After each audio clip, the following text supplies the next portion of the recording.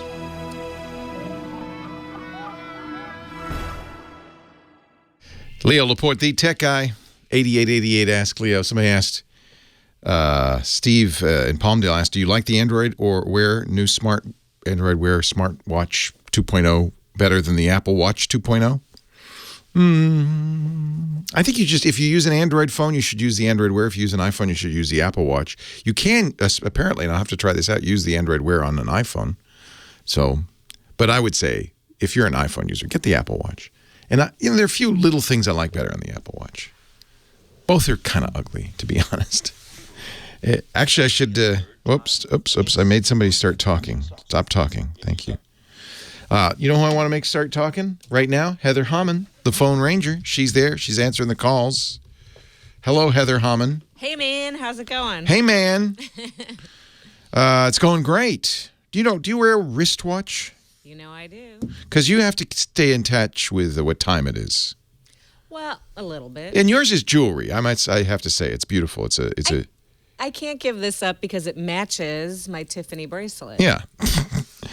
And I like watches as jewelry. I think for a man, it's one of the few things a man can wear as jewelry, right? That's true. Is this a hint? Am I to get you a new watch for Valentine's Day? No, I have plenty of watches. The problem is I have to wear these really ugly geek watches because it's my job.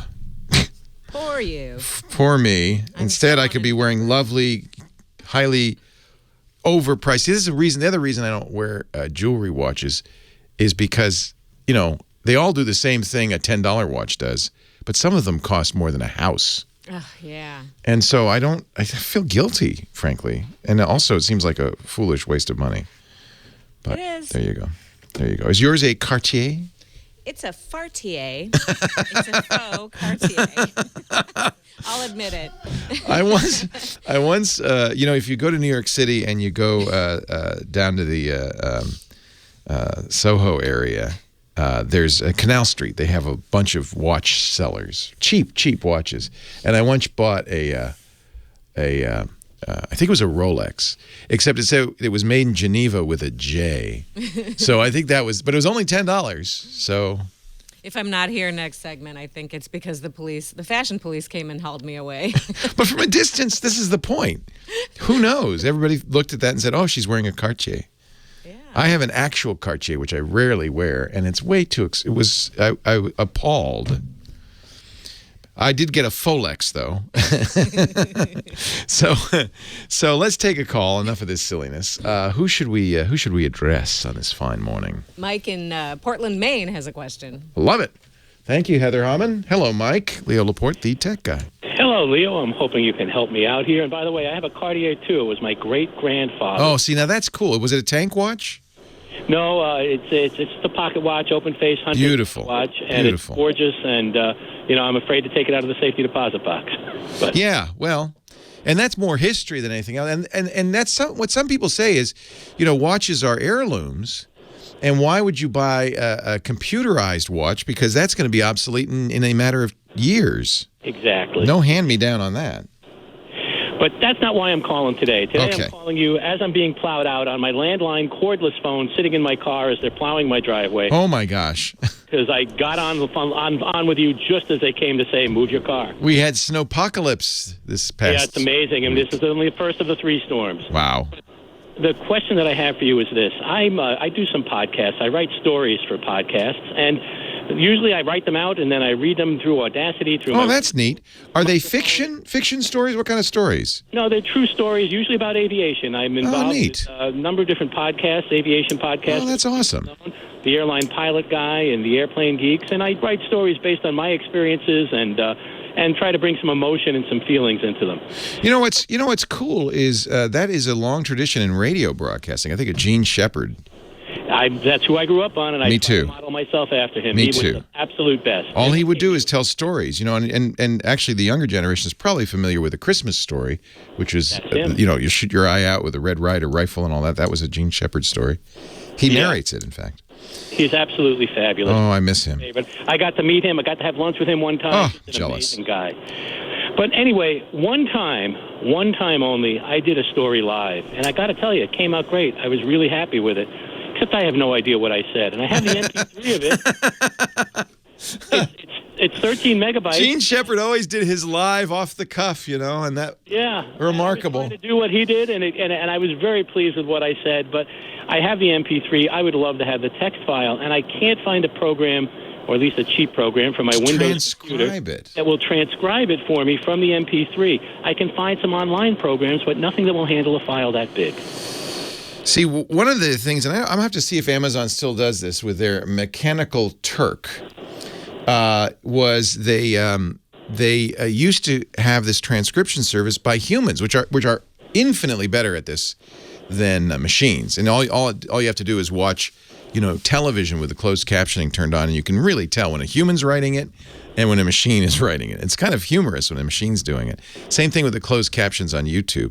So there is lots of machine transcriptions. I'm looking at actually one, I don't know if it's still out there, called Transcribe. That's a Chrome plugin, an app for Chrome.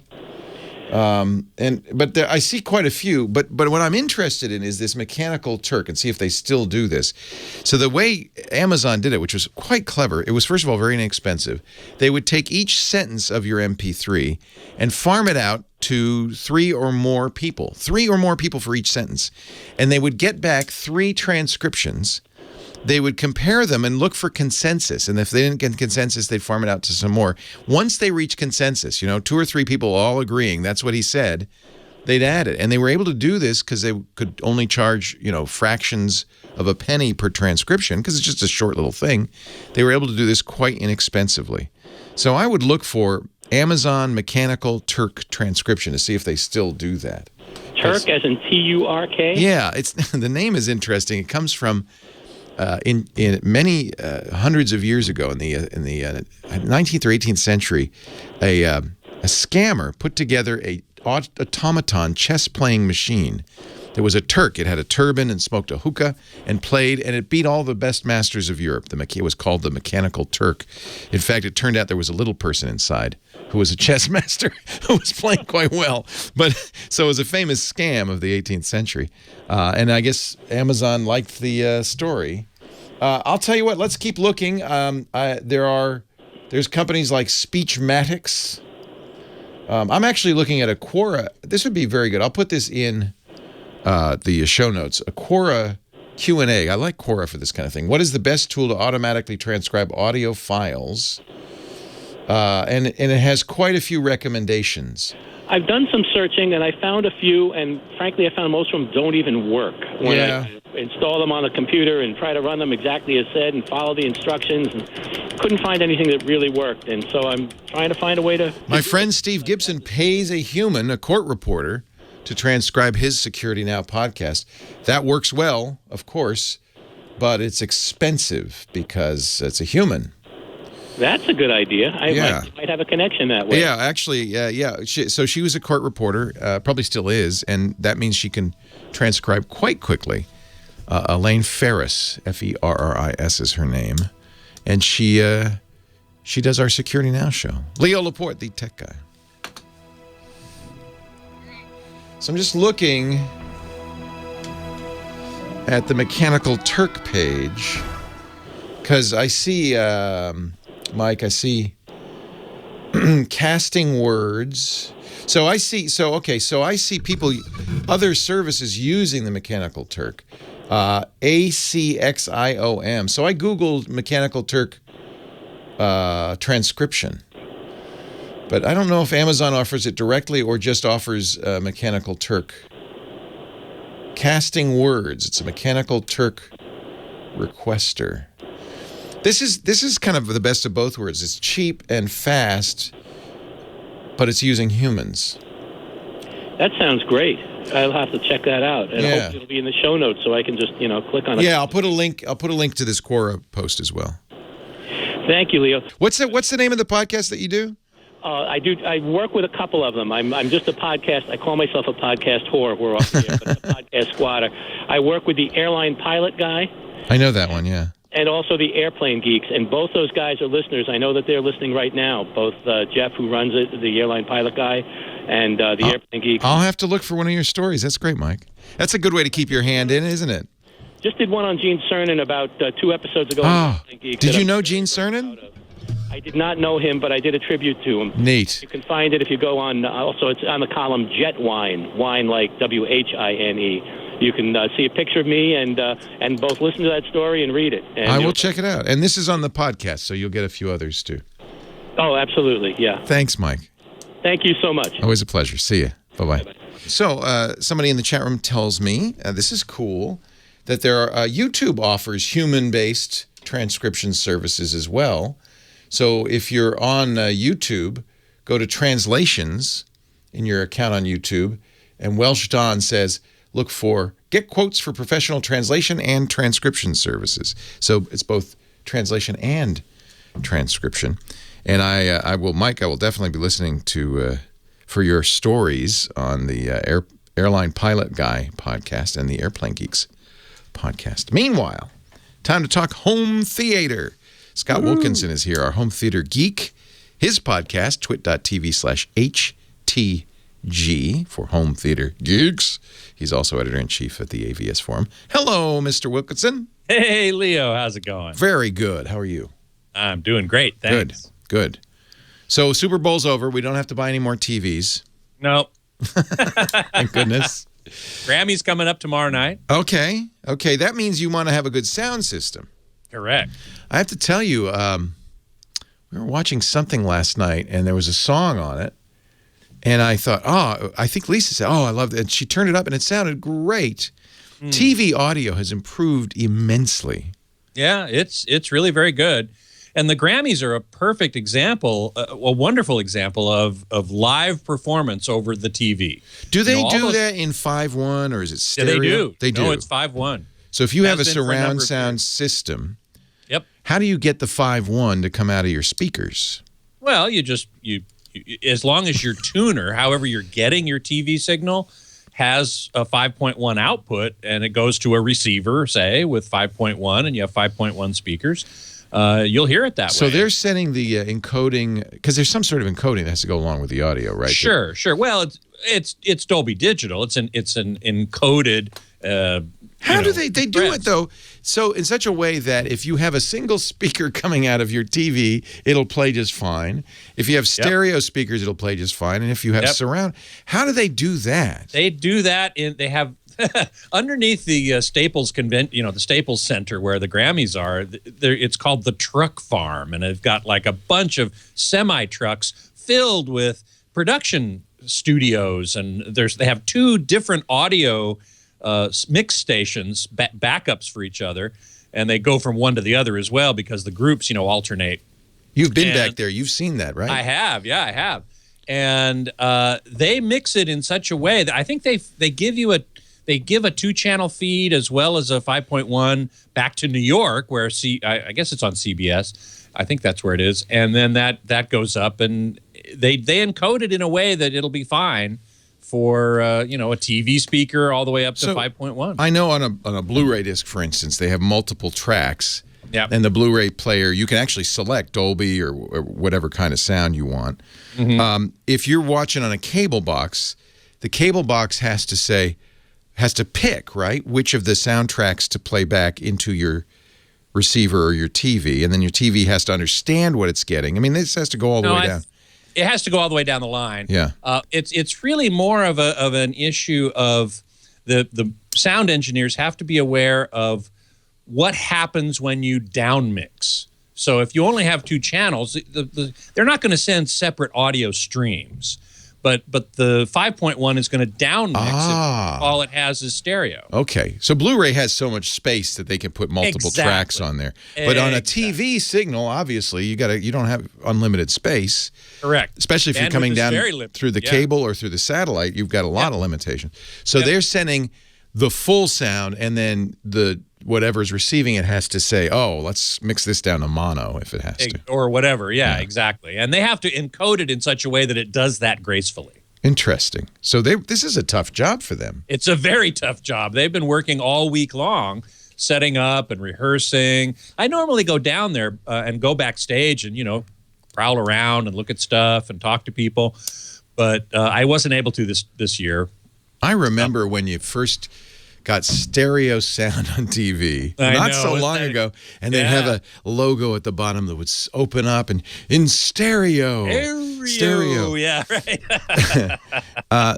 That was a big deal, and it really did make a big difference. Even just left-right makes a big difference over mono, especially if you're watching a show like the Grammys where there's musical performances. Right, now, or any kind of concert footage. Yeah. Sometimes I have to say you may think you're getting Dolby Surround. If you're lucky enough to have an AV receiver, it will tell you what it's getting. And I notice on some of the things, like my Roku, sometimes it'll say PCM, which is just stereo, right? No, PCM, it refers to the fact that it has been decoded. That it's digital. Uncompressed. It's uncompressed audio. But it doesn't say anything about how many speakers it's using. No, sometimes it won't say that, yeah. And I've seen it though, and I think this is movie specific on some like Netflix and Amazon. It really bugs me on Amazon. I'll buy a movie, and it won't have surround sound. It'll just have two left, right, and I can see it on my receiver. It says stereo. Right. It's like they didn't. Well, I'll give you a great one. The Jeff Bridges movie. Heart. He won an Academy Award for it. He's a country music performer. It's a music movie. Yeah. And I was watching it on Amazon. I was getting just stereo, and then I watched it on Google Play, and I got surround. Well, that's because Amazon chose to send it to you. Interesting. In stereo. So it's not guaranteed. It's not guaranteed. It depends on the studio and the provider. Yeah. The content provider, how they end up deciding to send it to you. Interesting. Yeah. So ideally, the Grammys, you should see, if you're using a receiver, a Dolby logo and 5.1 or something like that. Exactly right. Okay. Precisely right. And your TV, if you buy a TV, you'll see on the box, I know, what it can handle. Well, the TV is a little interesting because it depends on where the source. Okay, so you've got a cable box or a satellite box, maybe even over the air. Where's that coming in? And where is it getting connected? Right. So if I'm connected to an AV receiver, which is the ideal, obviously, then I can tell. The ideal situation. But what if I'm just as many people do, they get a set-top box, HDMI, plug it into the TV. Yep. Well, there you got a problem. Either you'll hear the TV's own speakers, right, or you can take the optical digital audio out from the TV and put it into a sound system, an AVR or something like that. The problem there is many TVs will take a 5.1 input from an HDMI source, say, and spit it out in two channels. Yeah. And it's so hard to tell. It's almost impossible to tell when a TV does one or the other. So people who've listened to this show will remember for years, I told Scott, I'm happy with two channels. I got two speakers left and right. They're plugged into the TV, probably plugged into the headphone port, and I was happy. And I said, I don't care about surround sound. And then you finally convinced me. I got an AV receiver and a 5.1 system, which means a subwoofer, a center channel, left, right, and then two in the side that are surround. And now every once in a while I'll be watching something and I'll think there's somebody in the house because it's coming. I swear, more often than not. And you don't ever want to sit next to the surround speakers because sometimes, sometimes I have to. Yeah. And that's really weird because you hear the guy selling beer at the ballpark louder than you hear the announcers. Well, and you'll hear that at the Grammys too, because the surround channels are primarily the crowd ambience. Right. They've actually got microphones up in the crowd. Yeah. In the stadium of the Staples Center. And so if you're sitting near a speaker and somebody does something cool and everybody jumps up and screams and shouts. It's all coming from there, the side. Whoa! Yeah. Wow. Scott Wilkinson, find out more at his podcast, twit.tv/HTG, and read all about it at the avsforum.com. calm. Have a great Grammys. I'll be sitting right in the middle. I'm not going to let anybody take my seat. Good. Right in the middle, right in front of the TV. As Sheldon says, that's my spot. That's my spot. Thanks, Scott. Leo Laporte, the tech guy. More calls right after this. Oh, you cut your litany short of why you stay with stereo. Why? 2 ears. I only have 2 ears. Why should I try with 5 speakers? Man, that old chestnut. Yeah, definitely. Well, but the amazing thing about my 2 ears is I can detect spatial sound. I can tell if something's in front of me or behind me. You only have 2 ears, but there are an infinite number of directions from which sound can Exactly. I do have to say, now that I have surround, I love it. Although I do have that little problem of somebody in the house every once in a while. And if you got Atmos or overhead speakers as well. Somebody upstairs. And I'm in a single-story dwelling, so somebody on the roof. Or you might think a bird got or a bat got in the place if it flutters overhead. Yeah. All right, all yours for 212 seconds, my friend. Thank you so much. By the way, I will not be here for the top of the hour. Got it. And I won't be here next week either because I'm going to be on vacation. We're going to record with Chris Marquardt after the show today because he's going to be gone for a little while. Do we want to record? We can. Chris, we did because he's sponsored. Sounds like Scott's taking off. He's not going to be here for noon. He's running out, so we can't anyway. Okay. Have a great time. Where are you staying? Esalen. Oh, wow, you hippie, you. Why are you packing any clothes? You're not going to need those. Well, it might be raining a little bit. We're celebrating my wife's birthday. Oh, what fun. Esalen, how fun is that? Yeah, we're both old hippies, Yeah, me too. Me too. Oh, that's fun. We're going to be staying at one of really their most beautiful place, the Point House right on the I've bluff. never stayed there. I want to hear all about it. Oh, man, it's going to be so great. Good. Well, let me not take up more of your time. Go ahead. Okay, thank you very much.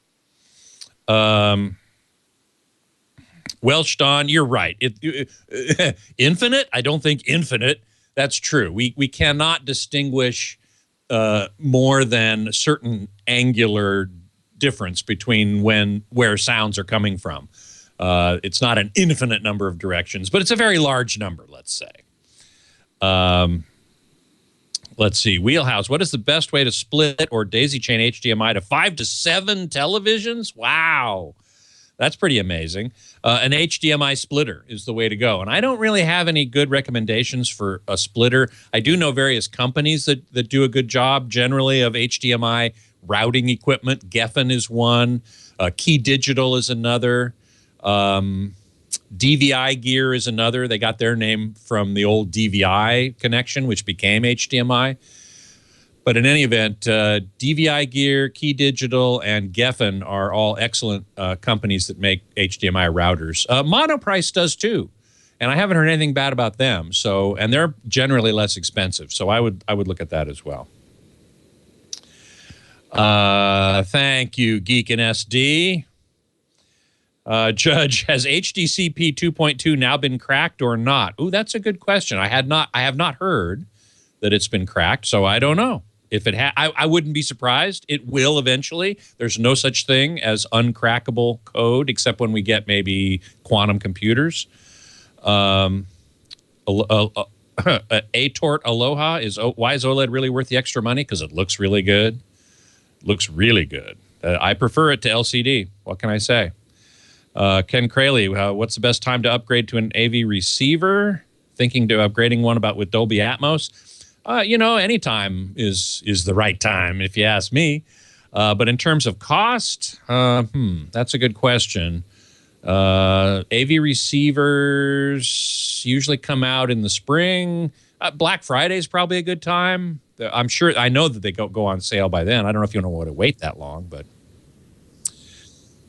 anyway, Belkin, Goober. Belkin is a good make too, but they do more cables than switchers and routers and stuff. Have a great time in Esalen. Thank you, Scott.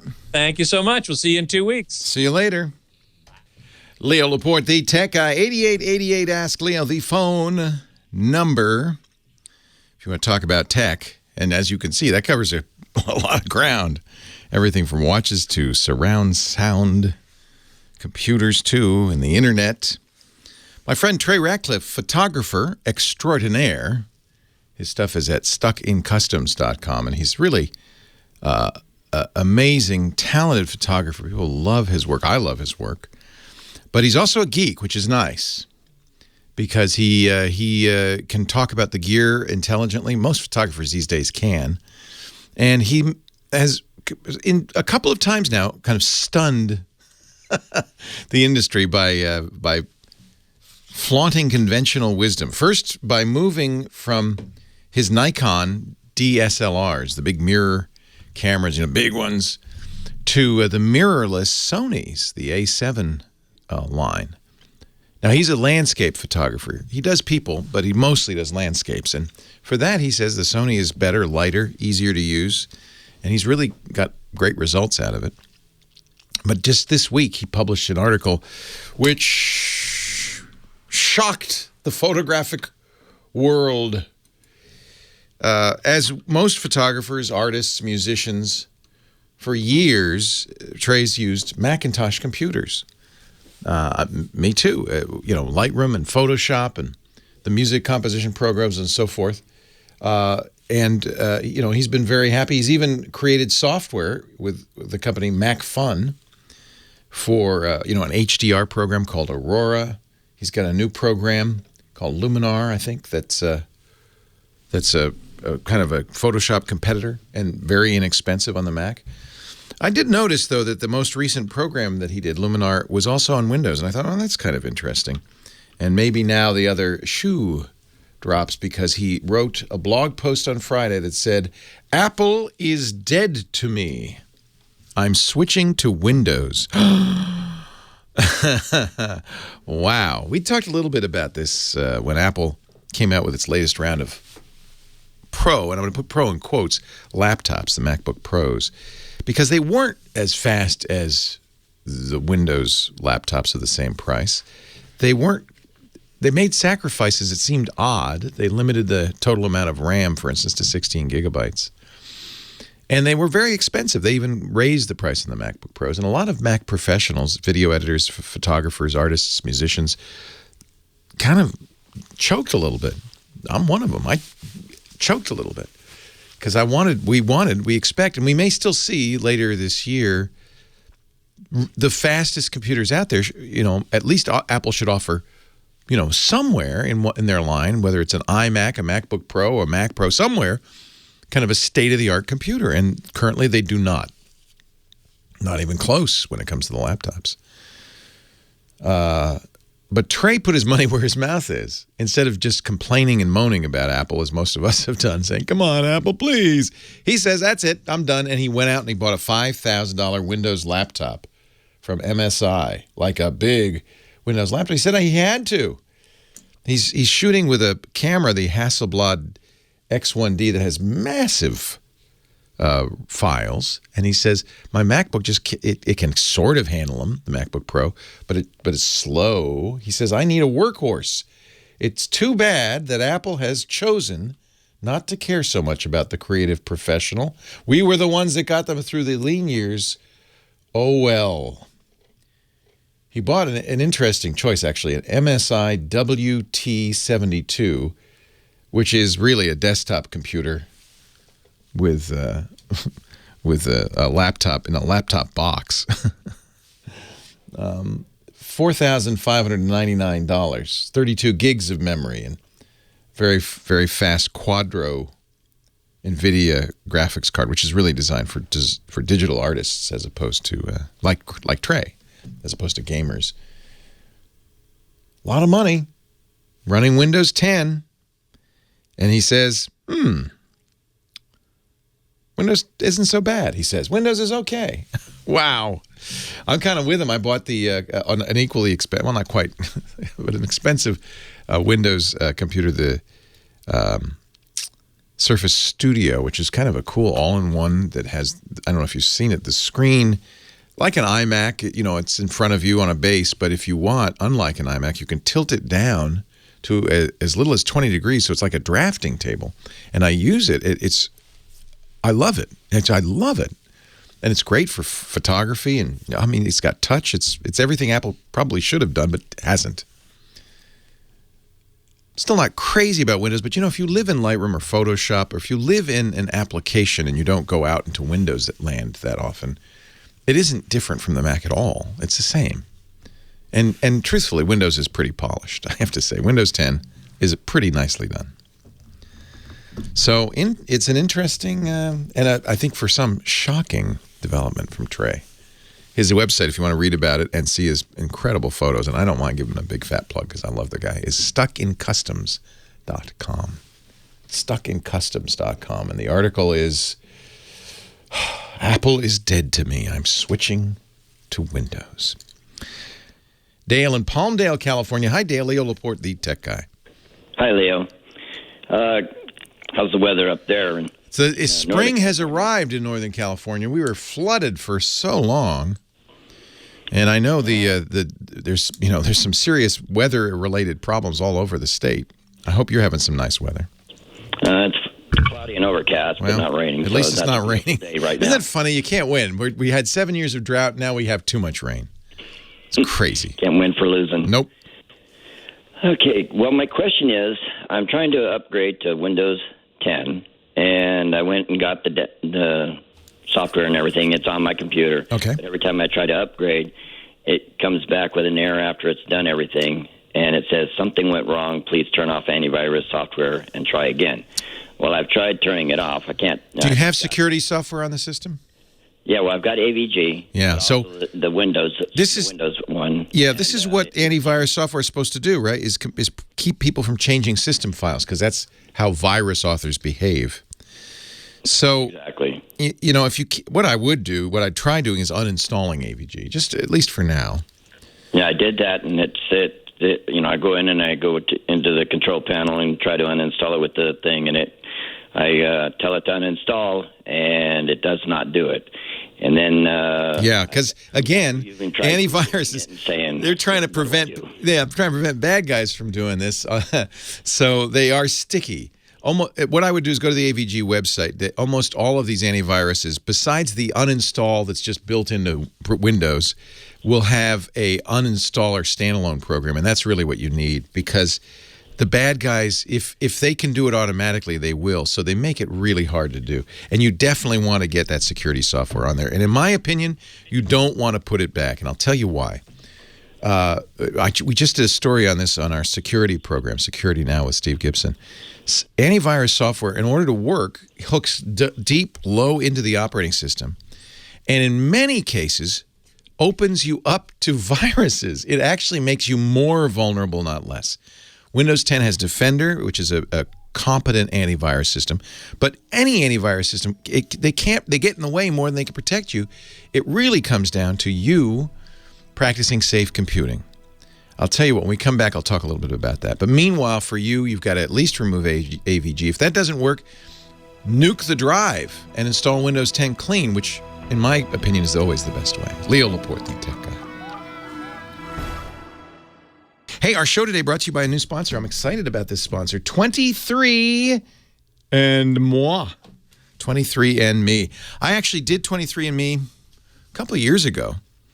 It's a personalized genetic service. 23 stands for your 23 pairs of chromosomes on your DNA, and it's a DNA analysis, which is so cool. Now, it doesn't require drawing blood or anything. In fact, if you sign up at 23andme.com, they'll send you a little tiny vial, and literally you just fill it with saliva, spit. You spit into it.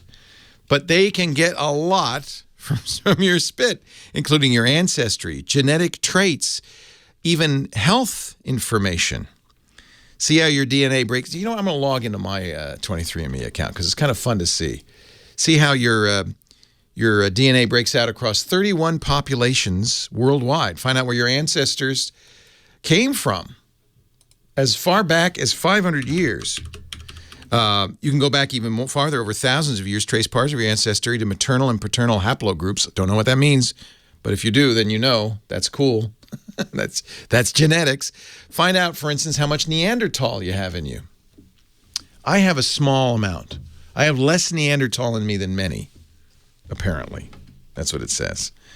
The Health and Ancestry Service provides an even more comprehensive understanding of your genetics.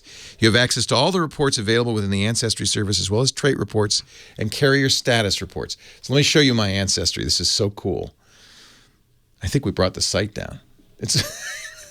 So I'm 39% British and Irish, right? But you can go even farther. And then here, this is the coolest one, the timeline. So my parent, grandparent, or great-great-grandparent was 100% British and Irish. That's right. Likely born between 1870 and 1930. But then I can go back a previous generation, a parent, grandparent, or grandparent who was 100% British and Irish, 1879. Oh, that's the one we already saw. Then the French and German, that's the Laporte, right? Then Scandinavian, go a little farther back, Italian, Ashkenazi Jewish. I didn't know. Somebody in my family tree between 1690 and 1810 was 100% Ashkenazi Jew. Iberian, from the Iberian Peninsula. This is so cool. And because 23andMe has genotyped more than 1 million customers worldwide, you can even find long-lost relatives. That is kind of amazing.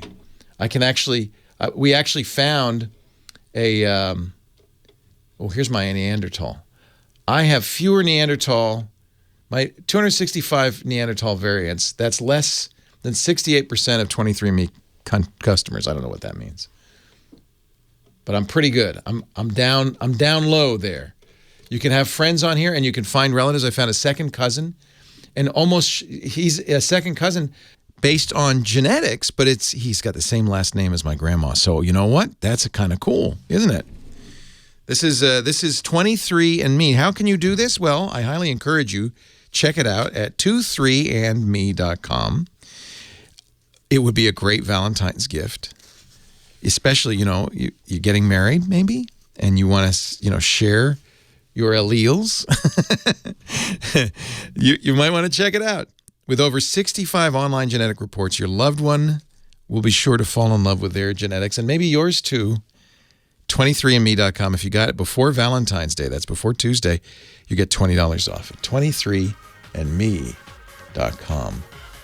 I love this stuff. I mean, it's just really fascinating. Why? Because it's all about you, right? Well, hey, how are you today? Leo Laporte here. Hour 2 of the Tech Guy Show, in which we converse about such myriad of topics as computers and the internet and home theater and digital photography and smartphones and smartwatches and virtual reality, auto-driving cars, all of that stuff. 8888 Ask Leo. That's my phone number, 888-827-5536, 888-827-5536. We have a website. I always forget to tell you about this.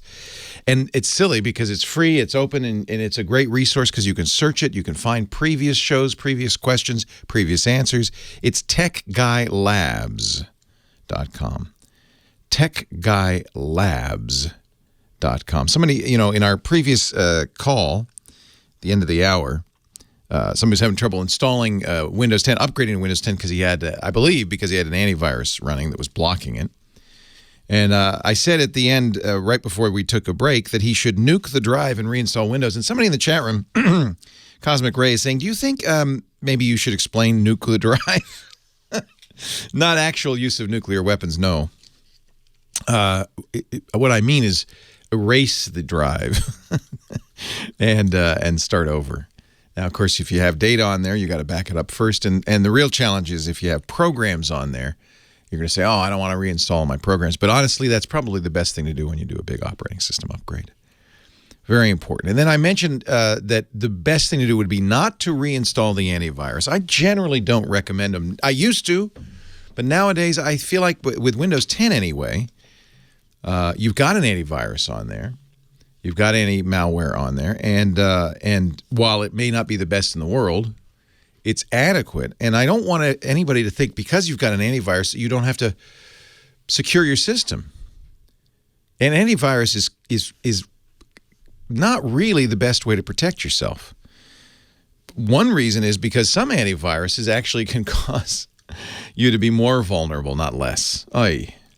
And they often cause these kinds of problems where they block legitimate things you want to do, while letting bad guys right in the door. They can't help you against, for instance, something that's widespread now called 0 days. 0 days are bugs in the operating system or software you're running that are discovered and exploited at the same time in 0 days. And as you probably realize, if you use antivirus, you're going to get up, even in Microsoft's antivirus, you're going to get updates. And those updates periodically, often every day or so, are updating the antivirus to look for the new viruses. But there's a gap between the time that the virus hits, and because viruses today spread so fast, you're very likely to get that virus before you get an update to your antivirus that will protect you against it. So now you've got the virus. And the first thing the virus will do, in most cases, is screw up your antivirus, like turn it off or even commandeer it. Use it to prevent you from fixing your system, for instance. So that and the news, even more news this week, that antiviruses often open doors to your system to bad guys. Really, I strongly encourage you. You just avoid the antivirus if you're using Windows 10. That may not be the right advice for maybe the Macintosh. Although, I think it is. But we're starting to see more and more Mac viruses. In my opinion, the best thing you can do is really, it's on your shoulders. And this is why I think people like the idea of an antivirus. Well, I'll put this software on there and let it do the job. And that's not going to do it. You need to update your system and all your software all the time. That's the number one thing. Keep your stuff up to date. And that includes not just Windows, but your browsers, Flash especially, Adobe Reader, if you use that for reading PDF files, anything that goes on the net for sure, but any software can cause a problem. If bad guys, and they're looking very hard all the time, can find a flaw in these programs, they can often exploit them to take advantage of you. And what does that mean? Well, they get something on your system, whether it's an email attachment, a link that you click, a visit to a web page that's been commandeered. This is very common. You can literally get infected by going to a web page. Sometimes a web page you've been to 100 times. It's a well-known site, often, but that a bad guy has managed to get bad stuff on, either because he found a flaw in that site's own security, or because the site has advertising, and we've seen this happen a lot. Almost all these ad systems are automatic, so a bad guy can buy an ad, embed viruses into that ad, have it display on millions of people's computers before the company catches them. And they usually get caught within a few days, but that gives them a few days to get on your system. So even visiting a website with these, dangerous ads can get you infected. If you're not up to date, keeping up to date really makes a big difference. And then, of course, don't open attachments from in email of any kind. Even I used to say from strangers, but it's not from strangers, is it? It's from people you know. It's from the IRS. It's from your boss. Those are the people you got to watch out for. Not that they came from your boss or the IRS or your friends, but just that their email was spoofed. It's called a spear phishing attack. It's targeted at you, and those are very dangerous. That's how people get ransomware generally. So be careful about where you go, what you do, what links you click. Make sure that you, keep your system up to date. Periodically check it. Probably that's a good idea. I mean, that would be one thing antiviruses are useful for, scanning. Again, you won't find anything brand new, but at least you will be able to find older stuff. I tell you, it's a difficult world. It's a difficult world. And I just wish you luck. That's all I can say. I haven't been bit by a virus in, I don't know how many years, 5 or 10 years. I have been bit, but I haven't been bit in a long time, and I don't use an antivirus. Chuck in Lake Havasu, Arizona. Leo Laporte, the tech guy. Hi, Chuck. Afternoon, Leo. Afternoon.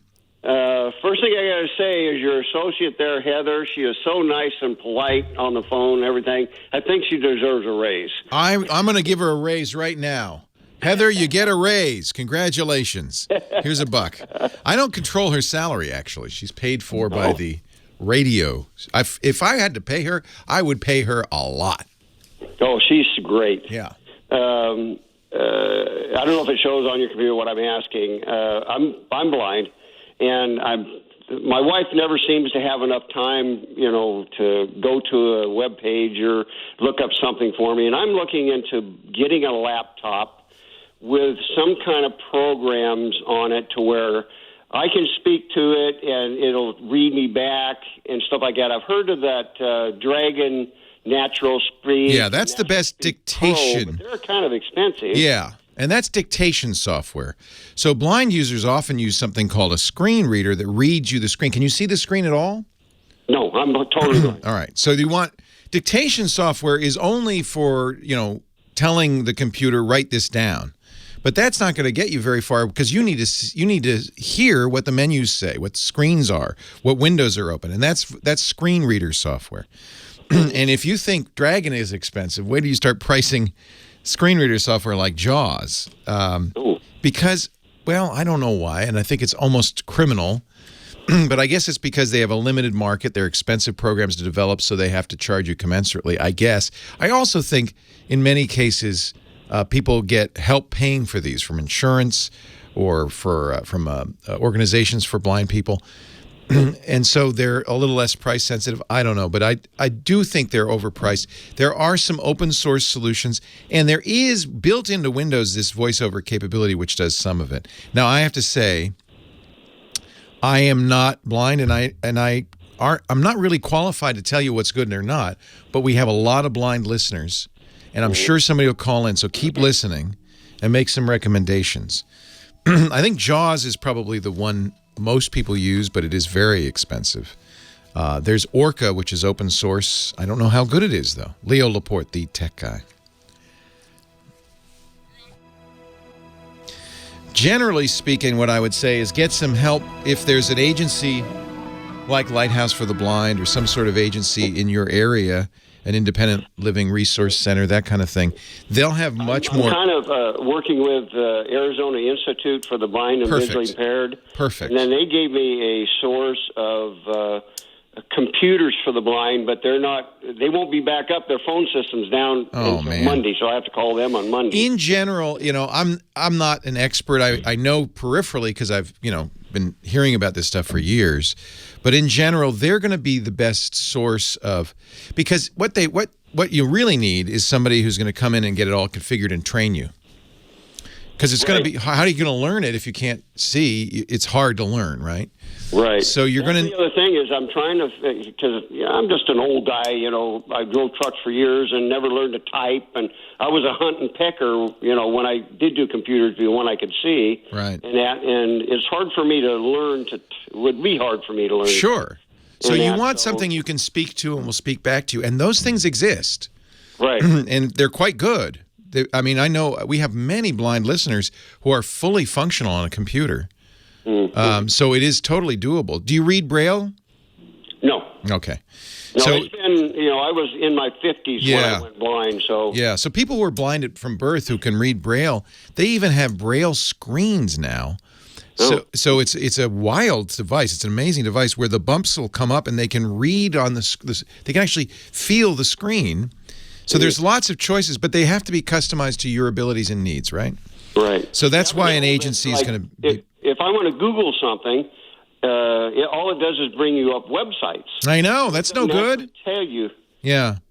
So I think we're getting close. The good news is, in the next decade, maybe even next 5 years, there will be devices, not computers, like Amazon's Echo, like Microsoft's Cortana, like Apple's Siri, like Google's Speech, where you'll be able to talk. You'll interact fully with speech. Correct. And you should take a look at something like the Google Home or the Amazon Echo. I have an Amazon Echo and good. a Tap. Oh, good. And but I get a lot of this.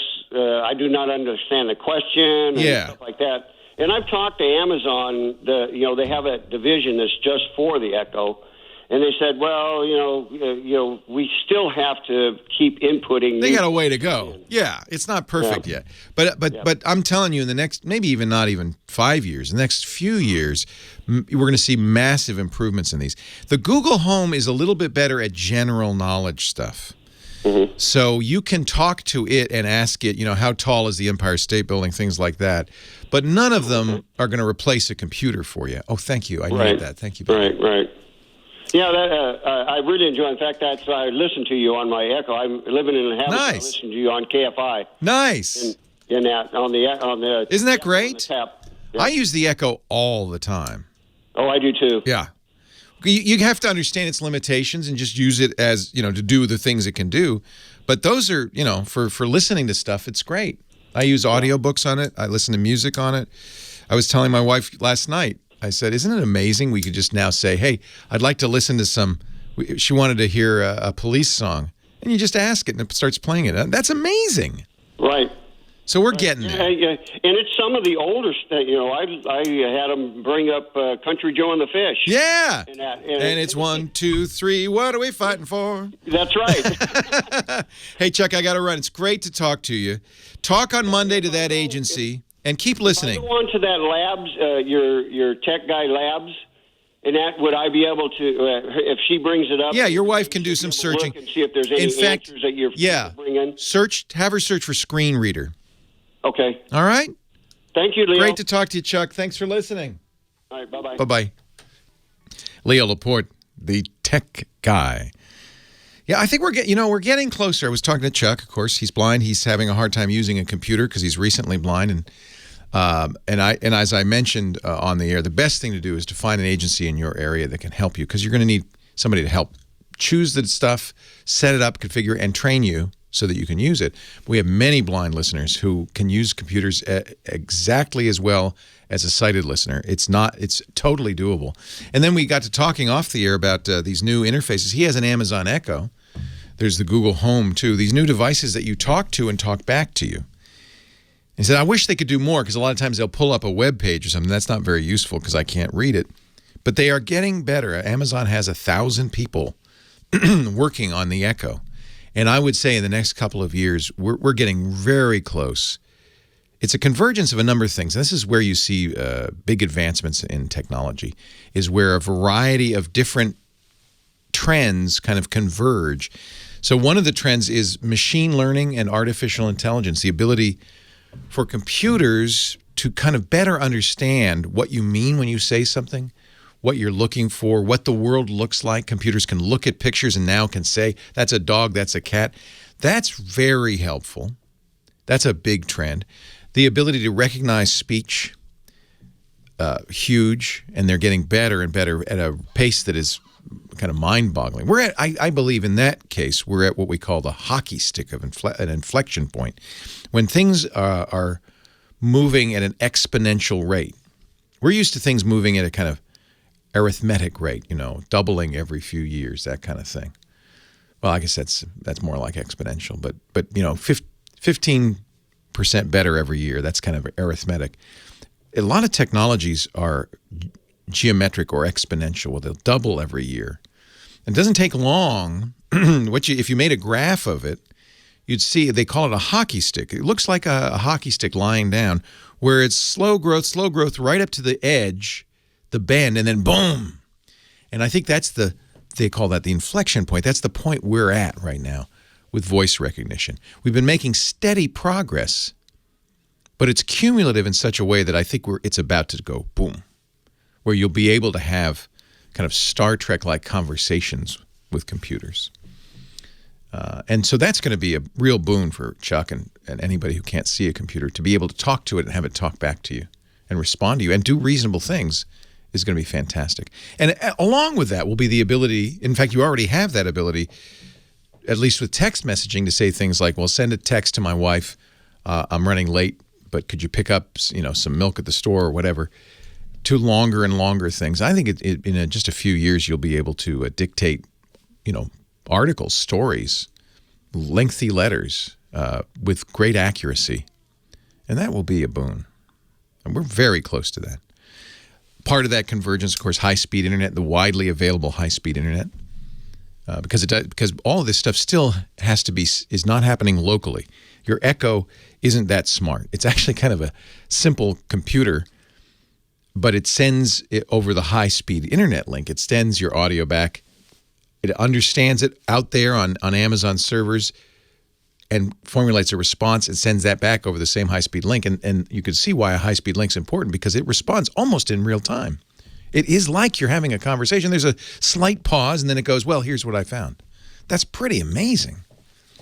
You also have the convergence of hardware, and this is really what's powered the technology revolution, getting better, better and better, and less expensive.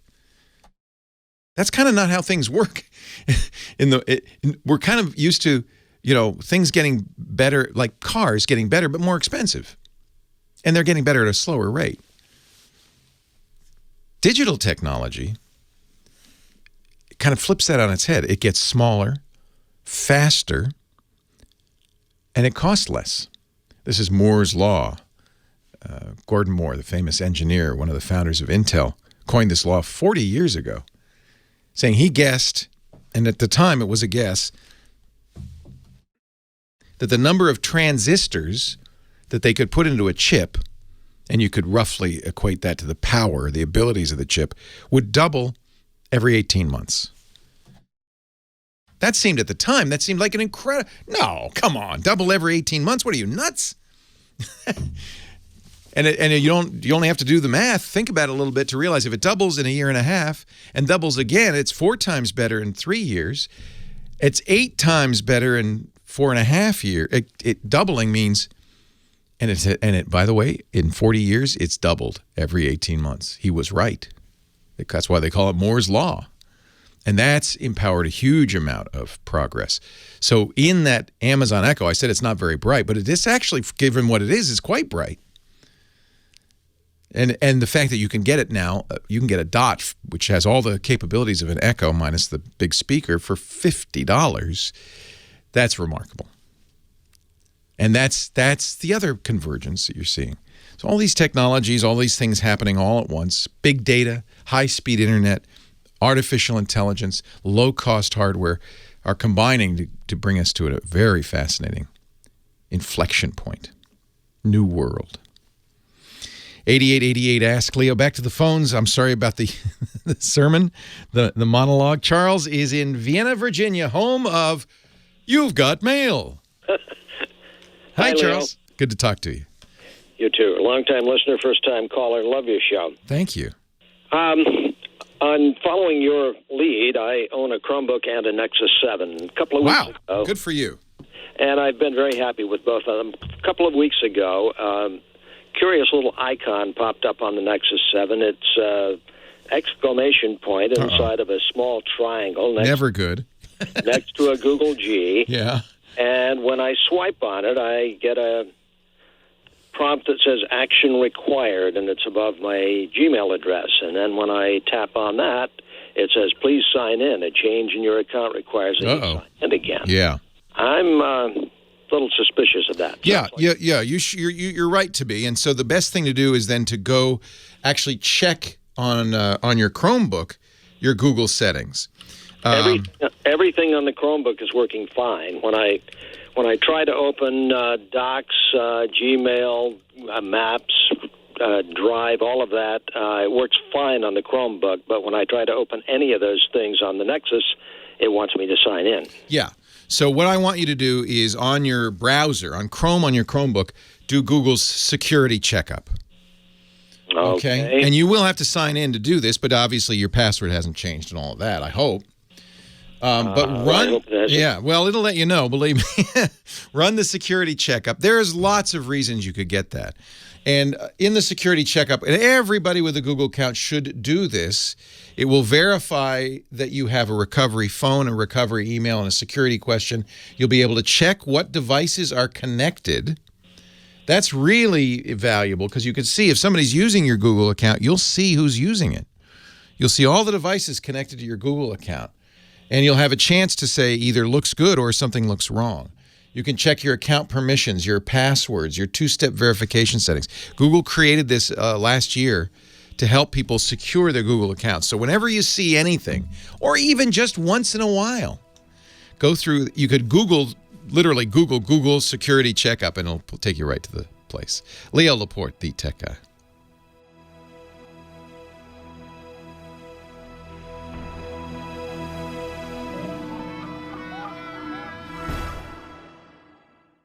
He's been everywhere, my friends. Johnny Jett, our travel guru, joins us each and every week to talk about using technology to travel better. You'll find him at johnnyjet.com on the Twitter and on the Instagram at JohnnyJet. Hello, Johnny. How are you? Hello. Good. How you doing? I am well. You're in your brand new basement studio. I sure am. With a map of the world. Have you put push pins in all the places you've been to? I have not on this one. On other ones I have. Yeah. But this one, it's going to take a while. Yeah. How many would you estimate? How many hundreds have you been to? How many countries have you been to? Have you ever counted that up? Well, there's 196 sovereign countries. Okay. Or is it 193? It keeps changing, and I keep, but I've been to maybe 100. Wow. So I have some work to do. There is a guy who's been to all of them, isn't there? Actually, CNN just did a story on a girl I know from Connecticut, where I grew up. She is now the first female and the fastest person, period, to travel to every single sovereign nation. It's challenging because, like Saudi Arabia, it's very hard to get into places like that. Saudi's not as difficult as some of the African nations. Okay, yeah. But yeah, and one of my good buddies, Ali Abamonte, he's been to every country. He was the youngest American to every country in the world, but now she's just beat him because she's 27. Wow, that's a good bucket list item. Although one has to think that it gets to the point where it's more about collecting countries than actually seeing the countries, right? Correct. And actually, 3 of the people who've been to every single country in the world grew up near where I grew up in Fairfield County, Connecticut. Something about Connecticut makes people want to just get out of there. And only 100 people in the world have been to every single country in the world. That's pretty amazing. That's pretty amazing. So, what do you got for us this year? So I got a good website for you. All right. So I don't know if you're guilty, but I definitely am. That my New Year's resolution was to get in better shape. And when you travel a lot, you seem to it goes to the wayside. But here's a website and an app that really gives you no excuse not to work out while you're on the road. It's called 7 Minute Workout. So the website is 7-min.com. So check it out. It's probably the most simple website you will ever see. All you got to do is press the start button, and it gives you these different exercises to do for 30 seconds, and it gives you like a 9-second break. And so the whole theory of this is that many short, high-intensity sessions are better than one long session, right? 1 hour on the treadmill. It's better to do a couple of 7 minutes. And and these are all like body weight workouts, right? You don't need to equipment. It is everything you can do in your hotel room. Yeah. Jumping jacks. So, okay, everybody now. Jumping jacks is the first one. And then it'll be like a wall sit or push-ups.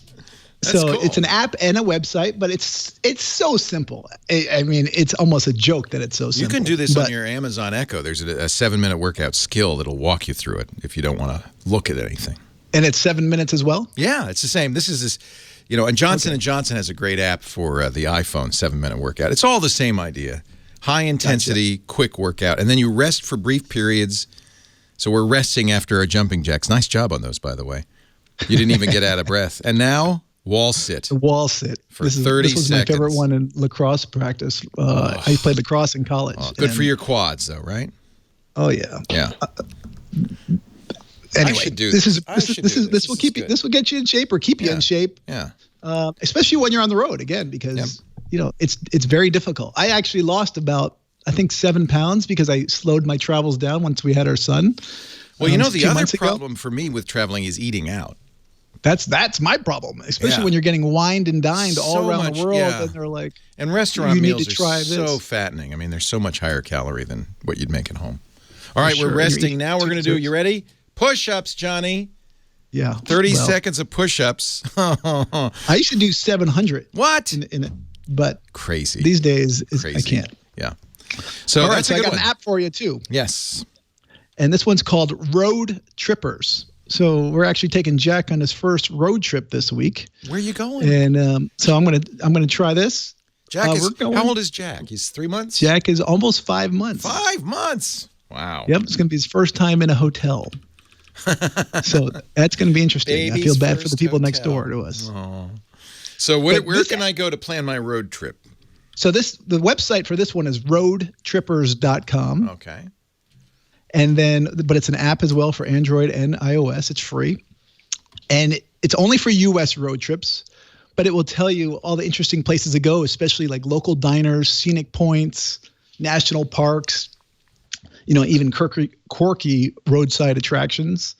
There's so many resources out there, but this is a great one. I mean, I still prefer to ask my friends on Facebook or Twitter, what do they recommend? But, if you need some more advice, I would give this one a shot. I think here's the one Scott Wilkinson's doing right now. It's Road Trip Through Big Sur on Highway 1.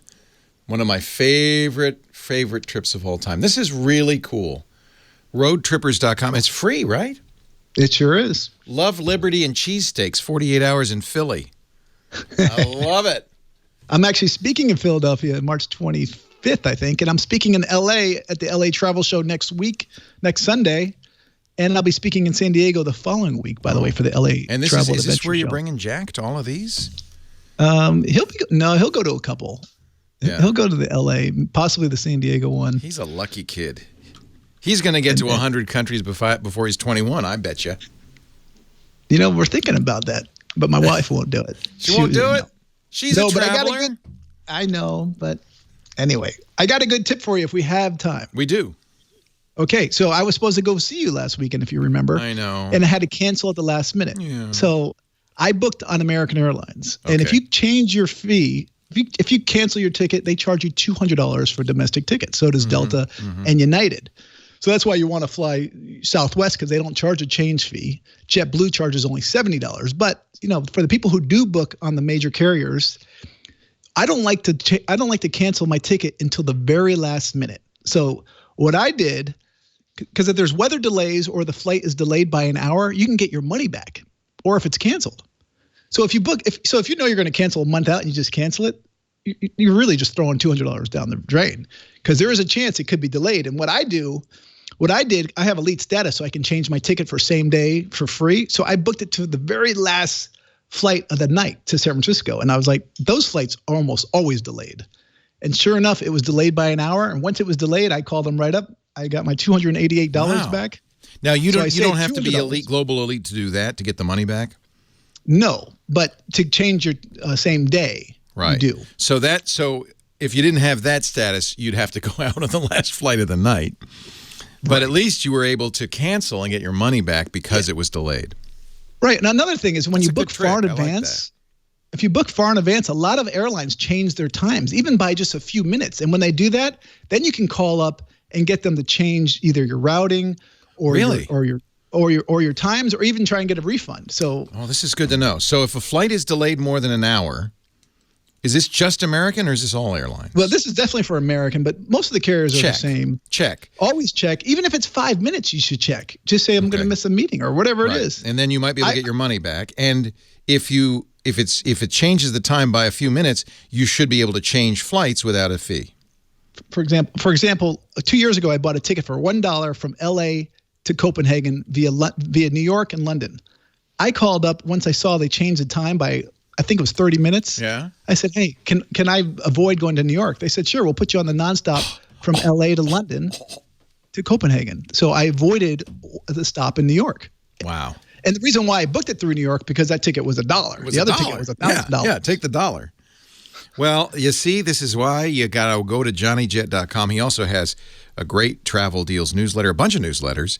If you follow him on Twitter, there's some great lists there, and he has all sorts of stuff. In fact, all the links to what he just mentioned will be up on his Twitter account, Johnny Jet. I wrote about this in my daily tip newsletter this week, so that's you can great just tip. search it. Yeah, thank you. Johnny Jet, thank you so much. Safe travels. We'll see you next week. Leo Laporte, the tech guy. More to come. More calls right after this. That's a good one. I love that. That's how to travel like a rock star. I meant to mention it last week, but I didn't. We ran out of time. That's a good tip. This is fun. I love this. This Road Trippers. Oh, good. Yeah, I think these days people probably don't want to leave the country because they might not get back in. So it'd be good to do a little road tripping around the U.S. Leo Laporte, the tech guy. 8888 Ask Leo, 888-827-5536, a website where we put everything, including Johnny Jet's picks and all the answers and links that you hear on the show. The website is techguylabs.com. Free, open, no sign up, and every question, every answer, even audio and video of every show is up there. techguylabs.com. Let's go to Turlock. Lorne is on the line. Hi, Lorne. Leo Laporte. Hey, Leo. Wow, finally got through to you. Sorry it took so long. 86 BFG. Well, it's nice to see you. What can I do for you? Well, I got a problem. I'm hard of hearing, and I have DirecTV on my Samsung HD television. Yeah. And I use a headset. The only place that I can plug it in is on the audio out on the DirecTV box. That works great on anything I watch, except when I'm streaming Netflix or Amazon videos. The headphone, I have no way that I can hear through those headphones. Because you're streaming it not from the cable box, but from the TV itself? Yes. Yeah. Correct. So there are a couple of solutions to that. Your TV and most TVs have something called a ARC port, audio return channel port. So make sure you're using the HDMI port that is audio return enabled, because that'll send audio back into the set-top box. And one hopes that the set-top box will do something appropriate with it. The reason that is a lot of people don't use their TV for the audio. They use the set-top box. And so if you're watching something that's coming only from the TV, like your smart TV streaming channels, you need to get that audio back. That's the audio return channel. So that's one way to do it. Another way to do it is take the audio from the optical port of your TV into your headphones. I don't know if you can do that, but the TV itself has audio coming out of it, usually in an optical port. I think all the Samsungs do that. Well, that I do have a soundbar hooked up to my audio port. Oh, you already do? Okay. Yeah. The TV doesn't have a headphone jack anymore, huh? I think they've pretty much phased those out. And, I thought about a solution, and I've been looking around. I said, don't they make a soundbar that has audio out? An audio jack, yeah. Wouldn't that be good? Yeah, but they don't. They don't. Yeah. Well, they say, why do you need that? Yeah, exactly. I'll look into that. Yeah, I think the audio return, I wish I give you very specific instructions on how to do that, but all I can do is kind of point the way. It's the ARC channel. Almost all TVs, I know my Samsung, have labeled on the TV, and it's not necessarily HDMI 1, the one you would normally use. It might be HDMI 2, but it'll be labeled ARC, audio return channel. You use that port with your cable box, and that means your DirecTV box. The DirecTV box now is receiving, and it's specifically designed exactly for this. It's receiving the audio that the TV's playing, because the TV's generating the signal now, not the cable, not the DirecTV box. And it should, if you're listening on the headphones on the cable, on the satellite box, if you're listening on those headphones, it should put that audio into the headphones. So all I would do is unplug the... Just change your HDMI to the ARC port. And that should work. We'll see. I mean, I can't promise it does, but that's the idea. That's the theory behind audio return channels. Let's see. What else could you do? Have such a thing? Pardon me? Do all TVs have such a thing? Yeah, I think so. All smart TVs do, because of this very problem. If you're watching Netflix and the TV has the Netflix, how do you get that audio back into your system? You're not using Okay, but will that kill my soundbar? Shouldn't. Okay. Yeah. Okay. Shouldn't. And you don't have any other output from the TV, like those red, white, and yellow ports or anything like that? Yeah, I do. And I tried that, and it didn't work. I couldn't get any audio out of it. Yeah, the problem is you might get the Netflix, but you then wouldn't get anything from DirecTV, probably. Yeah, so it's kind of a bummer there. You may also have to look at the setup in your TV's menus, to make sure that you're using the audio return channel, et cetera, et cetera. So thanks to the chat room, Marsworm in the chat room has given me a link to a website called Song Simeon. Song Simeon. It's music, going ape for music, and it has an article, best sound bars with headphone jacks or wireless headphones. So apparently there are a few. I don't know how old this article is, but that might be. I hate for you to have to go out and buy another sound bar, but that I would try the ARC first. But yeah, there's a Dell, there's a Go Groove Samsung actually makes a sound bar, 2016 model that has a audio jack. So does Vizio. So I guess they're out there. Yeah. Not that I mean, that doesn't seem like the best solution, but that's at least one option. Well, it's a possible solution. What I'm going to do, I'm so happy you answered this question. I'm going to send you a contribution. Maybe a taste of champagne or something. Oh, you're sweet. Just send me good wishes. We get plenty of contributions from our fine sponsors. That's what keeps this afloat. I really love the idea. You know, everybody's in the internet there. We're all trying to solve this question of, well, how do you monetize? That's the kind of creepy word that internet people use for make money, make a living. And there's all sorts of ways to do it, paywalls and, but I'm a fan, having worked in radio for my whole life, of advertising-supported free media. And we're fortunate that we have great advertisers.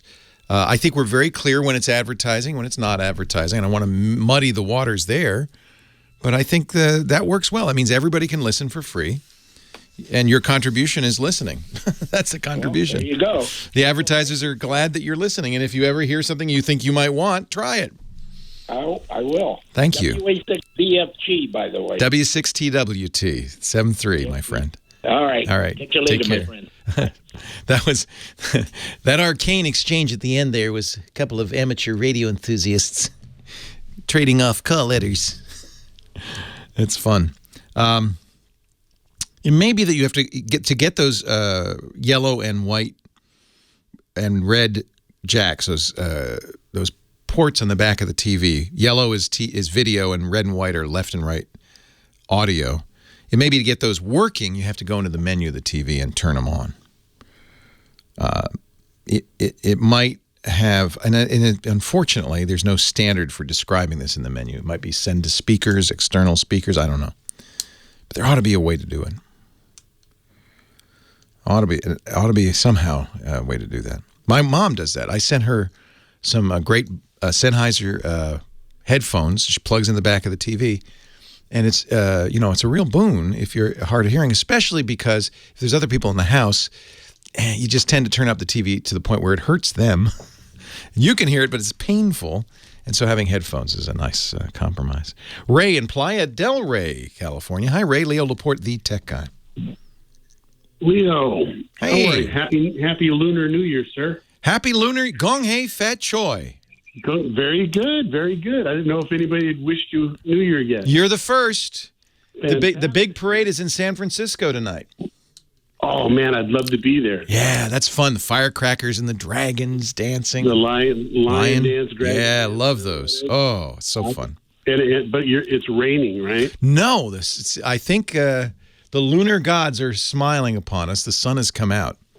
And cool. I think for the first time in several weeks, it's going to be a dry night. The Chinese culture is great. Oh, I love it. Yeah, I was a Chinese major in college. And here's the good news. we may all be learning more about the Chinese culture in the next few years. What can I do? What can I do for you? Well, first, I really wanted to thank you for all that you do. Thank you. You are an invaluable asset to the entire world. Thank you. You're very kind. And you do it with great attitude, great kindness, great heart. And I want to really express that to you. You're a rare pearl. Thank you. Thank you. I have a super low tech problem, but it's also very Leo Laporte centric.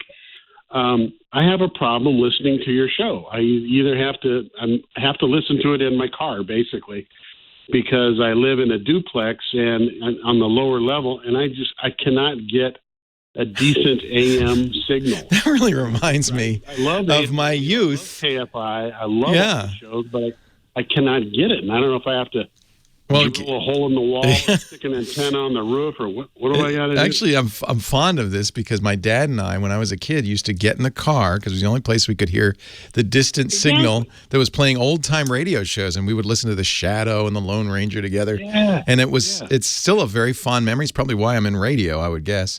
There are solutions to this. First of all, we put our show over the internet.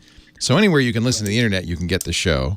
Okay. Yeah, and unfortunately, I don't think there's a way to get KFI to come in better in your car. But that's one solution anyway. I'll tell you more when we come back. Leo Laporte, the tech guy.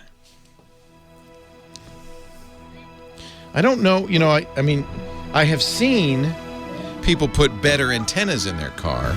Not sure you want to do that. Those whip antennas. My car's fine. It's in my house. I thought. So you say you go and get in your car to listen. I get it. My car so I can hear you, and then I sit in my car in the driveway to finish off a show because I can't get it in. Oh, well, I'll tell you how to fix this. You can fix this in your house, but cool. And I'm sure KFI would prefer I tell you that instead of you can hear the whole thing on the internet anytime you want. Because the show is heard all over the country. It's syndicated. And we stream audio and video of the show from our website, twit.tv, from YouTube, youtube.com/twit. You can also, if you have an Amazon Echo, you can listen to it on TuneIn. You can listen to it on your phone.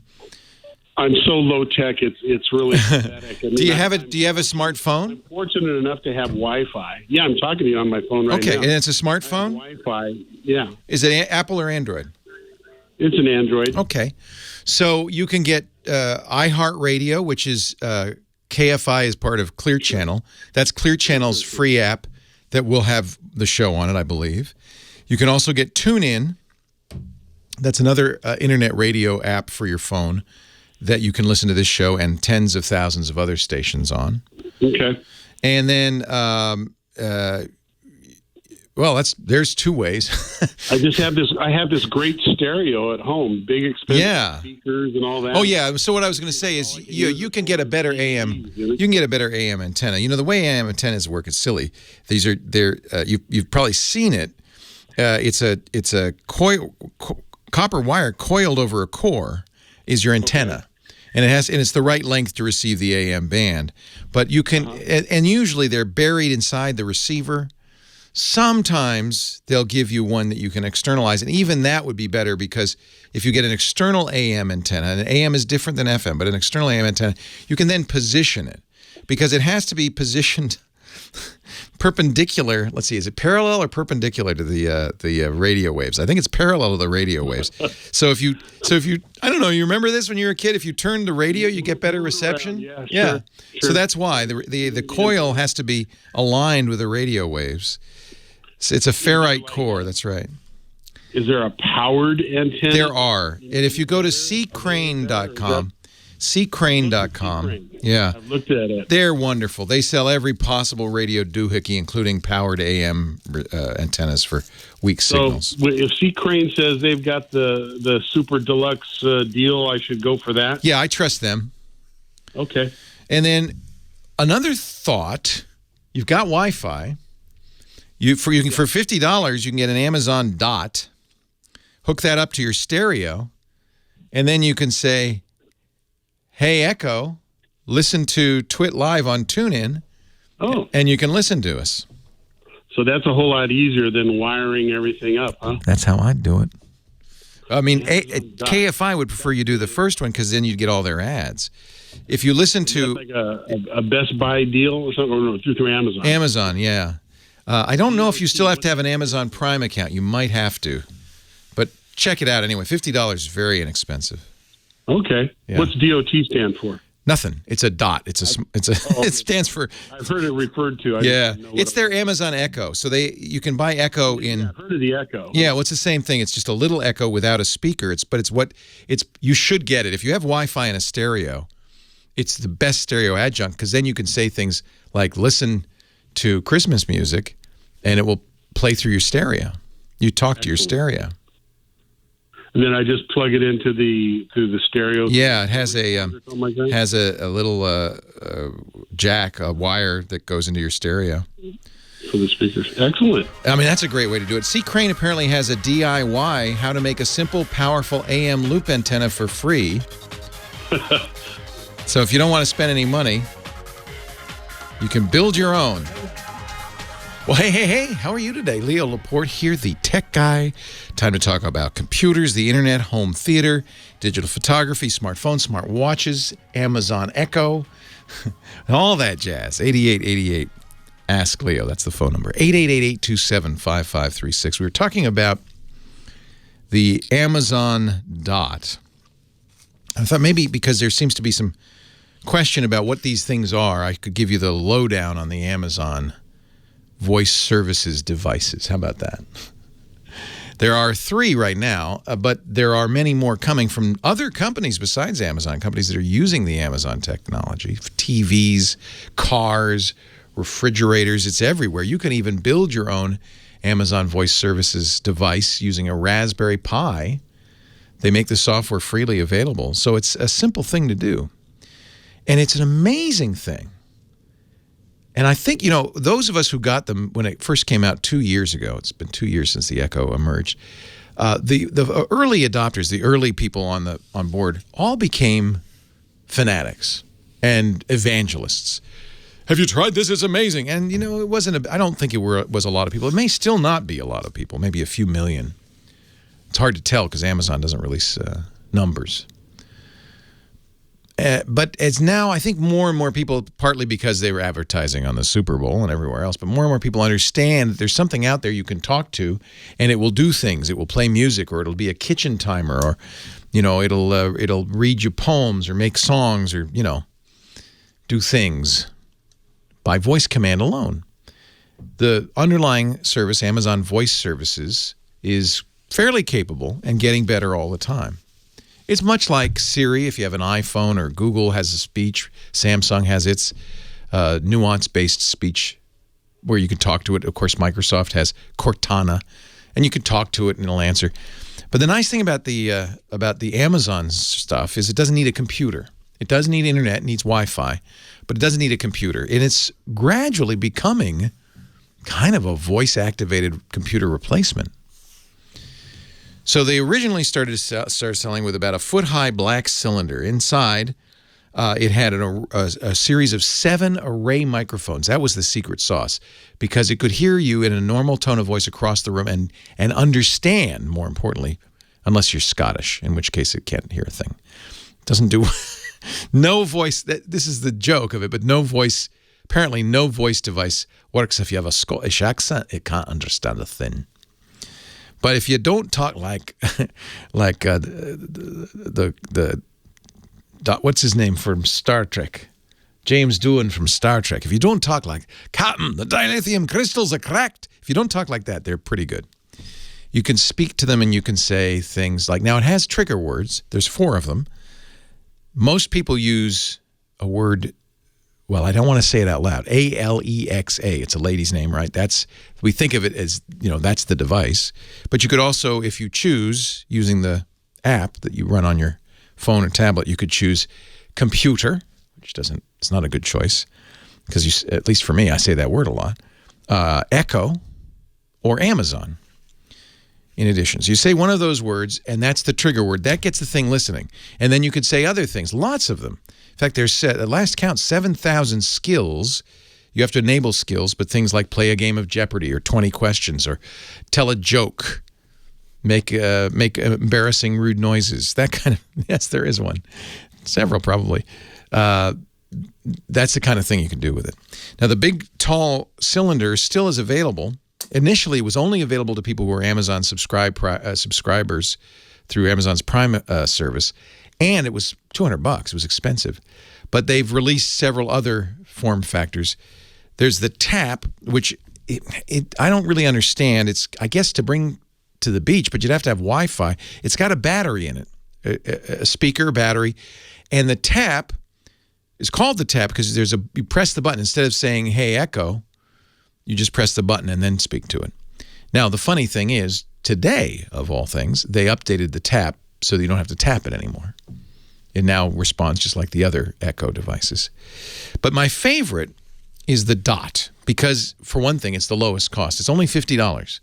And it's as if you sliced the top of that black cylinder off, got rid of the big speaker. There's still a little tinny speaker on it. And it has all the other capabilities of an Amazon Echo. You could talk to it. It listens. All of that built in.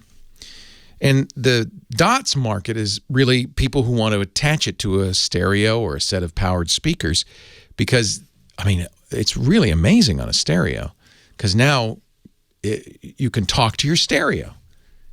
You could say, Echo, listen to the Beatles, and it'll start playing Beatles music. You could say, we use it in the kitchen. I think that's where a lot of people first used Amazon's Echo as a kitchen timer. And you can set multiple timers. And there's competition now. Google has its Google Home device. I think the Echo is really the driving factor here. Amazon really found a market. And, of course, being the original, it's 2 years old now, it's got a lot more capabilities than anything else. And it's remarkable, all things you can have it. I have it read books to me because I have an Audible account, and Amazon also owns that audio bookstore, Audible, so it works with that. Amazon announced a few months ago a music service, Amazon Unlimited. It's only $5 a month if you use it on a single Echo, and it's like Spotify or Apple Music. It has that same kind of roughly the same 30 million songs. Prince will be back tomorrow. All of Prince's music will be back on it. So the Dot's nice because it's a way to kind of get your feet wet without spending a huge amount of money. Not $200, although that price has fallen now. But the Dot itself is only $50, and on Black Friday it was $40. So I ended up buying quite a few of them. It's a really interesting device, and there are few of us who've had Echo long enough that we have more than one. I keep putting them in more rooms at my house because I want the house to respond to me. If you've tied it into your home automation, if you use home automation from a variety of manufacturers, Wemo, SmartThings, a few others, you can say to your Echo, turn on the lights, or make it look like sunset, or close the garage door, lock the front door. You can actually interact with your home. And I think that actually is a very important next step in getting home automation off the ground. It's been really too complicated, too tricky, but as it gets easier, having voice control, man, now we're talking Star Trek, right? I can even, I have a Tesla, but if you have an automatic, you can actually ask the Echo how much gas is in the car. You can, I mean, it's kind of amazing. 8888 Ask Leo. That's the phone number if you want to talk about this brave new world and how to navigate it, how to actually use it. And as Dr. Mom points out, she's an Echo fan. Echo is really important for people with limited mobility because now, and I got my mom one. In fact, I got my mom one for the living room, and then she wanted one for the studio. She wants more because you don't have to get up. If it's hard to get around, you can talk to your house and control it. Answer the door, turn on the lights, calculate pi to the last digit. What? Can you? I had to mute. I would talk to my Echo, but I had to mute it because I set it to respond to the trigger phrase computer because I thought it'd be like cool, like Star Trek. Hello, computer. And then I realized I say the word computer maybe a little more than the average bear, and it was triggering all the time. So now it's just sitting there muted. There's a little button on the Echo that you tap that, it stops listening. And I think for a lot of people, that is important because I think people are afraid that that's always listening to you, the Echo. And I would point out that it's no different than your smartphone, which also has a speaker and some additional features like a camera and GPS. So if you're already carrying around probably a number of microphones, I've given up on privacy, obviously. 8888 Ask Leo. Let's get back to the phones. More of your calls coming up right after this. Leo Laporte, the tech guy. Hello, computer. Hello, computer.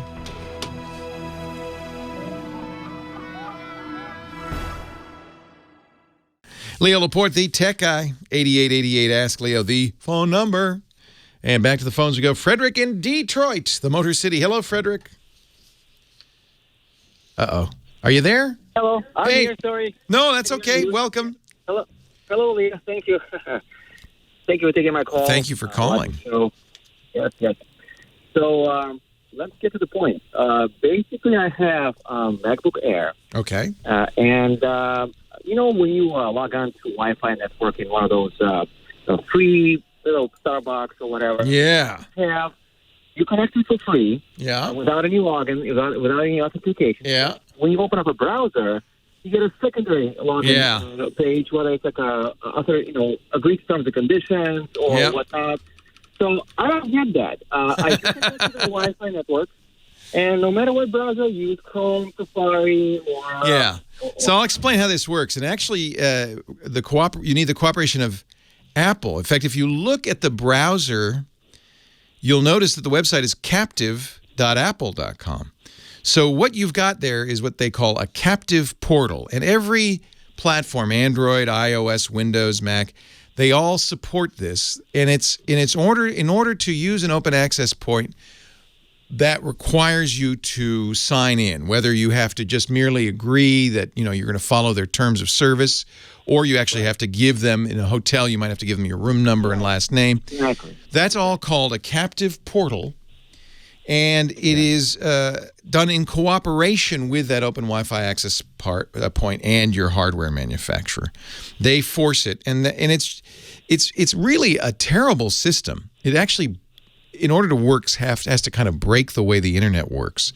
But long ago, this was created because, Starbucks and the Marriott and everybody wanted you to wanted you to be able to log in without a password on the one hand, right? Right. And that would be, by the way, much safer. It's better if you go somewhere. Airport lounges do this now, and they say, oh, and if you want to use our Wi-Fi, here's the password. That's actually much more secure, and you won't get the captive portal pop-up. Right. But this is how they handle it. It's kind of in the tech industry, the technical term is a kludge. It's kind of an ugly solution for a problem of how to use open Wi-Fi access points without a password, but still get you to sign a terms of service or something like that. So how do I reset it? Because I don't get that secondary. You just got to be patient because it doesn't always work. If that's all. If you're an impatient person, as many of us are, you'll immediately try to do stuff and you can't. What you have to do is join the Wi-Fi access point and then just wait. And sometimes it takes 30 seconds to a minute for the phone to say, oh, it's a captive portal. Oh, I got to go to captive.apple.com. If you want, you could try this in the browser. Go to captive.apple.com. Captive.apple.com. Yeah, and then I think that's probably sufficient. But if you need it even longer, it could be /hotspot-detect.html. And what this is doing, and this is only on an iPhone. On an Android device, you'd do something else. But on an iPhone, this is saying to the iPhone. I have MacBook Air with OS. Same thing, Air, iPhone. Sometimes Dr. Mom says you can go to 1.1.1.1. That will activate the portal. Okay. So, and then at worst case, maybe you've joined this before and it thinks that you're already on. If that's the case, forget that Wi-Fi access point. You could do that by going into the Wi-Fi settings and selecting the Wi-Fi access point and clicking the little I button, the info button, and say forget this. In other words, that resets the whole thing. But if and then it should pop up, but you just have to be patient. It takes 30 seconds sometimes.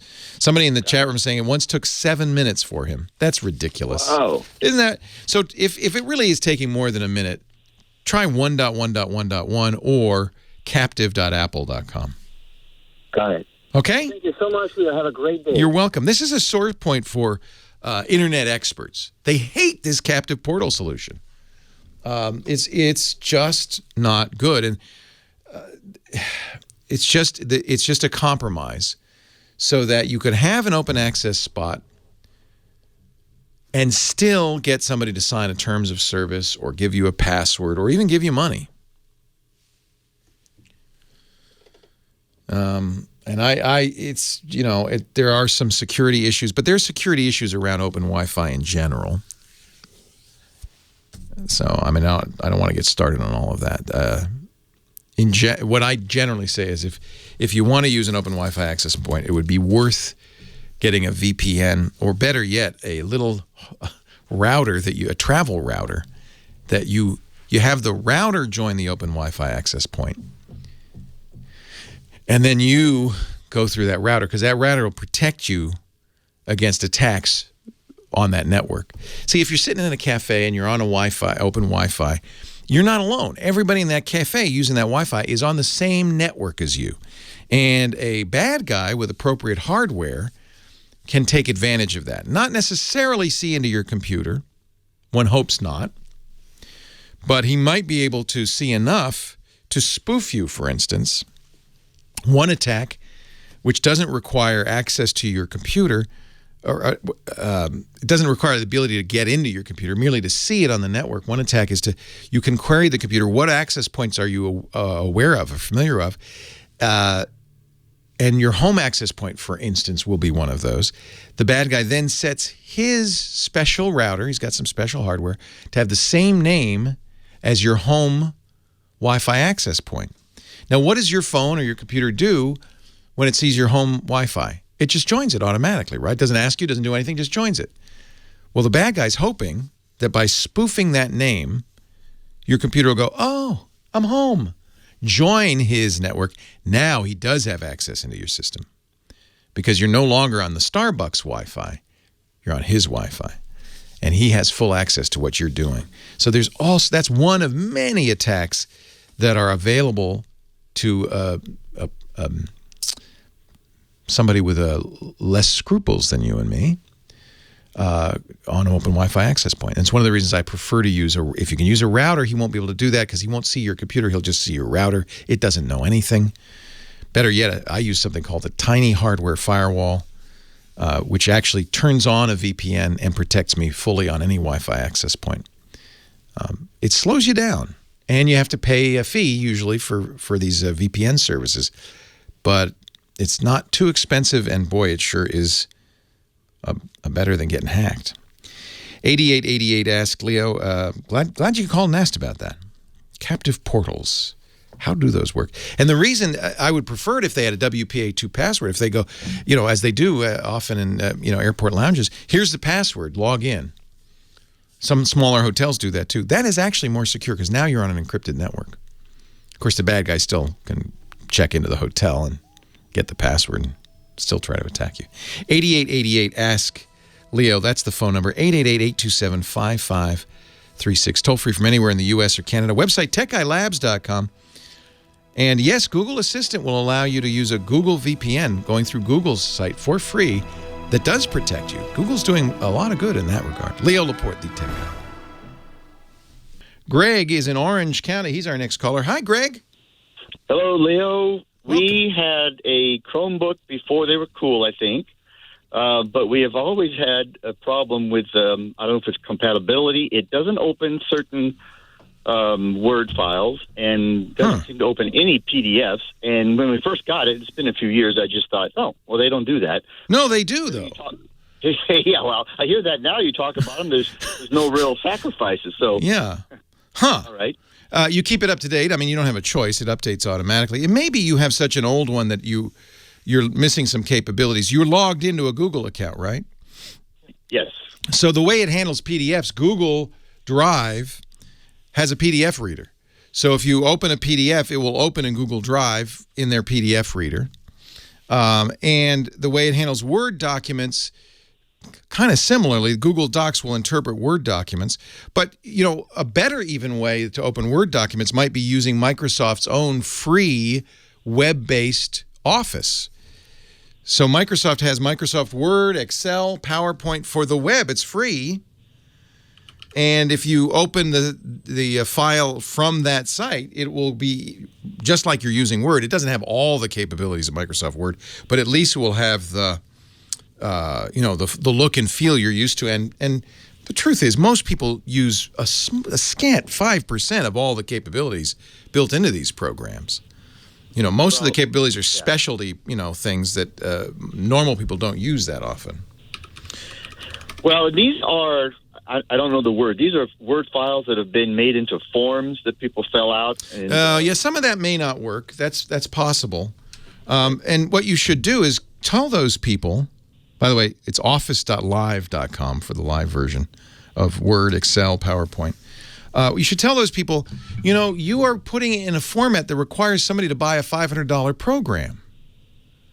That's not how you should be doing it. Right? Yeah, we get a big black square. I don't understand why, and I see this all the time. People assume that everybody has Microsoft Office. That's not the case.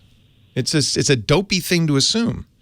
Similarly, if you use special features from Adobe's Acrobat that require you to buy Adobe or use Adobe Reader, that's leaving people out as well.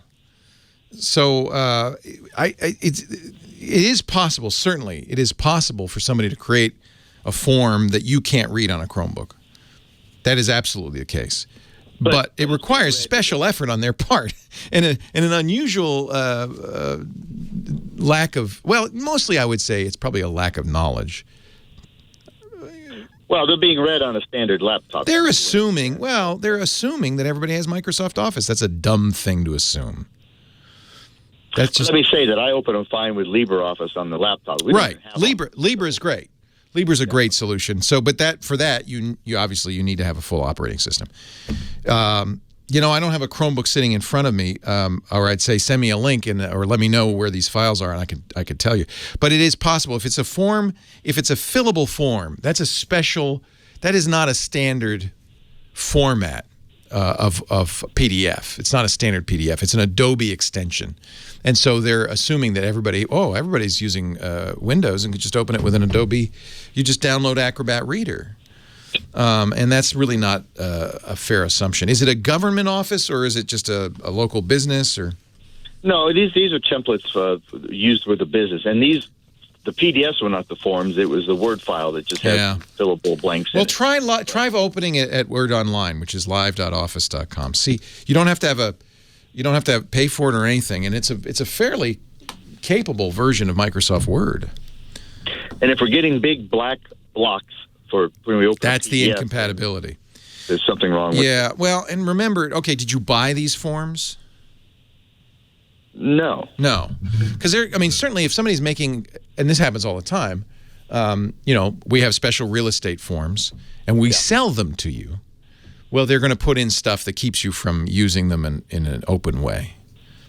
Yeah. And so that would mean that they're not going to support the Chromebook. So it's hard for me to know exactly what's not working. But if you get, for instance, a fillable PDF from the IRS for your tax forms, those work fine on a Chromebook. Usually the government is careful about making sure that no commercial entity is required for you to read those forms. So if we're not opening those, then there's just something wrong with the software. No, the Chromebook is complete. You can't really change anything. Now, I have a more capable PDF reader that I pay for. There are many extensions, Chrome extensions, that might add the capabilities you need. I use a PDF reader called Kami, K-A-M-I. It's a Chrome extension, but there's many.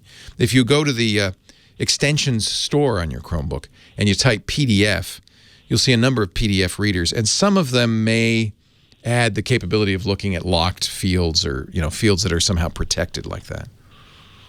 If it opens in LibreOffice, then almost certainly you should be able to open it with one of those, Kami or something like that. I use Kami. I like it. And you can try it free, and then I think there's a paid pro version, something like that.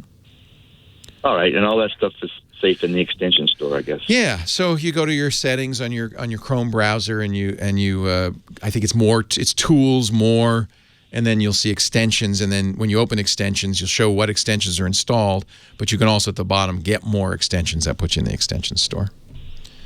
And for regular Word files, it's always going to convert it to a Google Doc. Is that right? It'll open it and read it. If you save it, it will then convert it to a Google Doc. Yeah. Okay. Yeah. If you're going to modify it and save it, then it has to, because it can't save it out as an Office doc. But it's compatible with Office. It can be round-tripped. It is the case that there's some features you can use in Microsoft Office that can't be round-tripped. Round-trip means convert to Google Docs and then back to Office. You'll lose some features by doing that. All right. Yeah, I'm glad you like the Chromebook. Admittedly, it isn't Microsoft Office on there, so nor is it Acrobat Reader.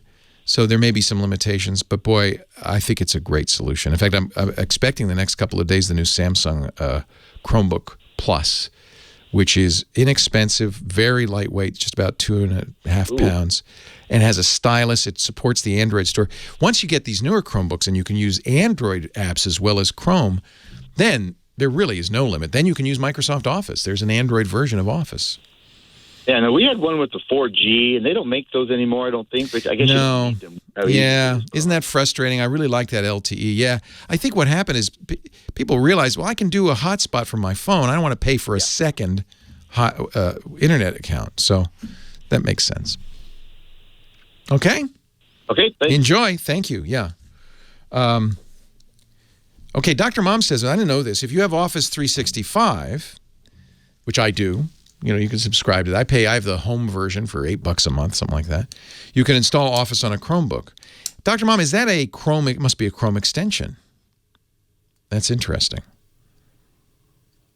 Well, when I get this new Chromebook, which I should the next couple of days, I'll keep that here so that I can.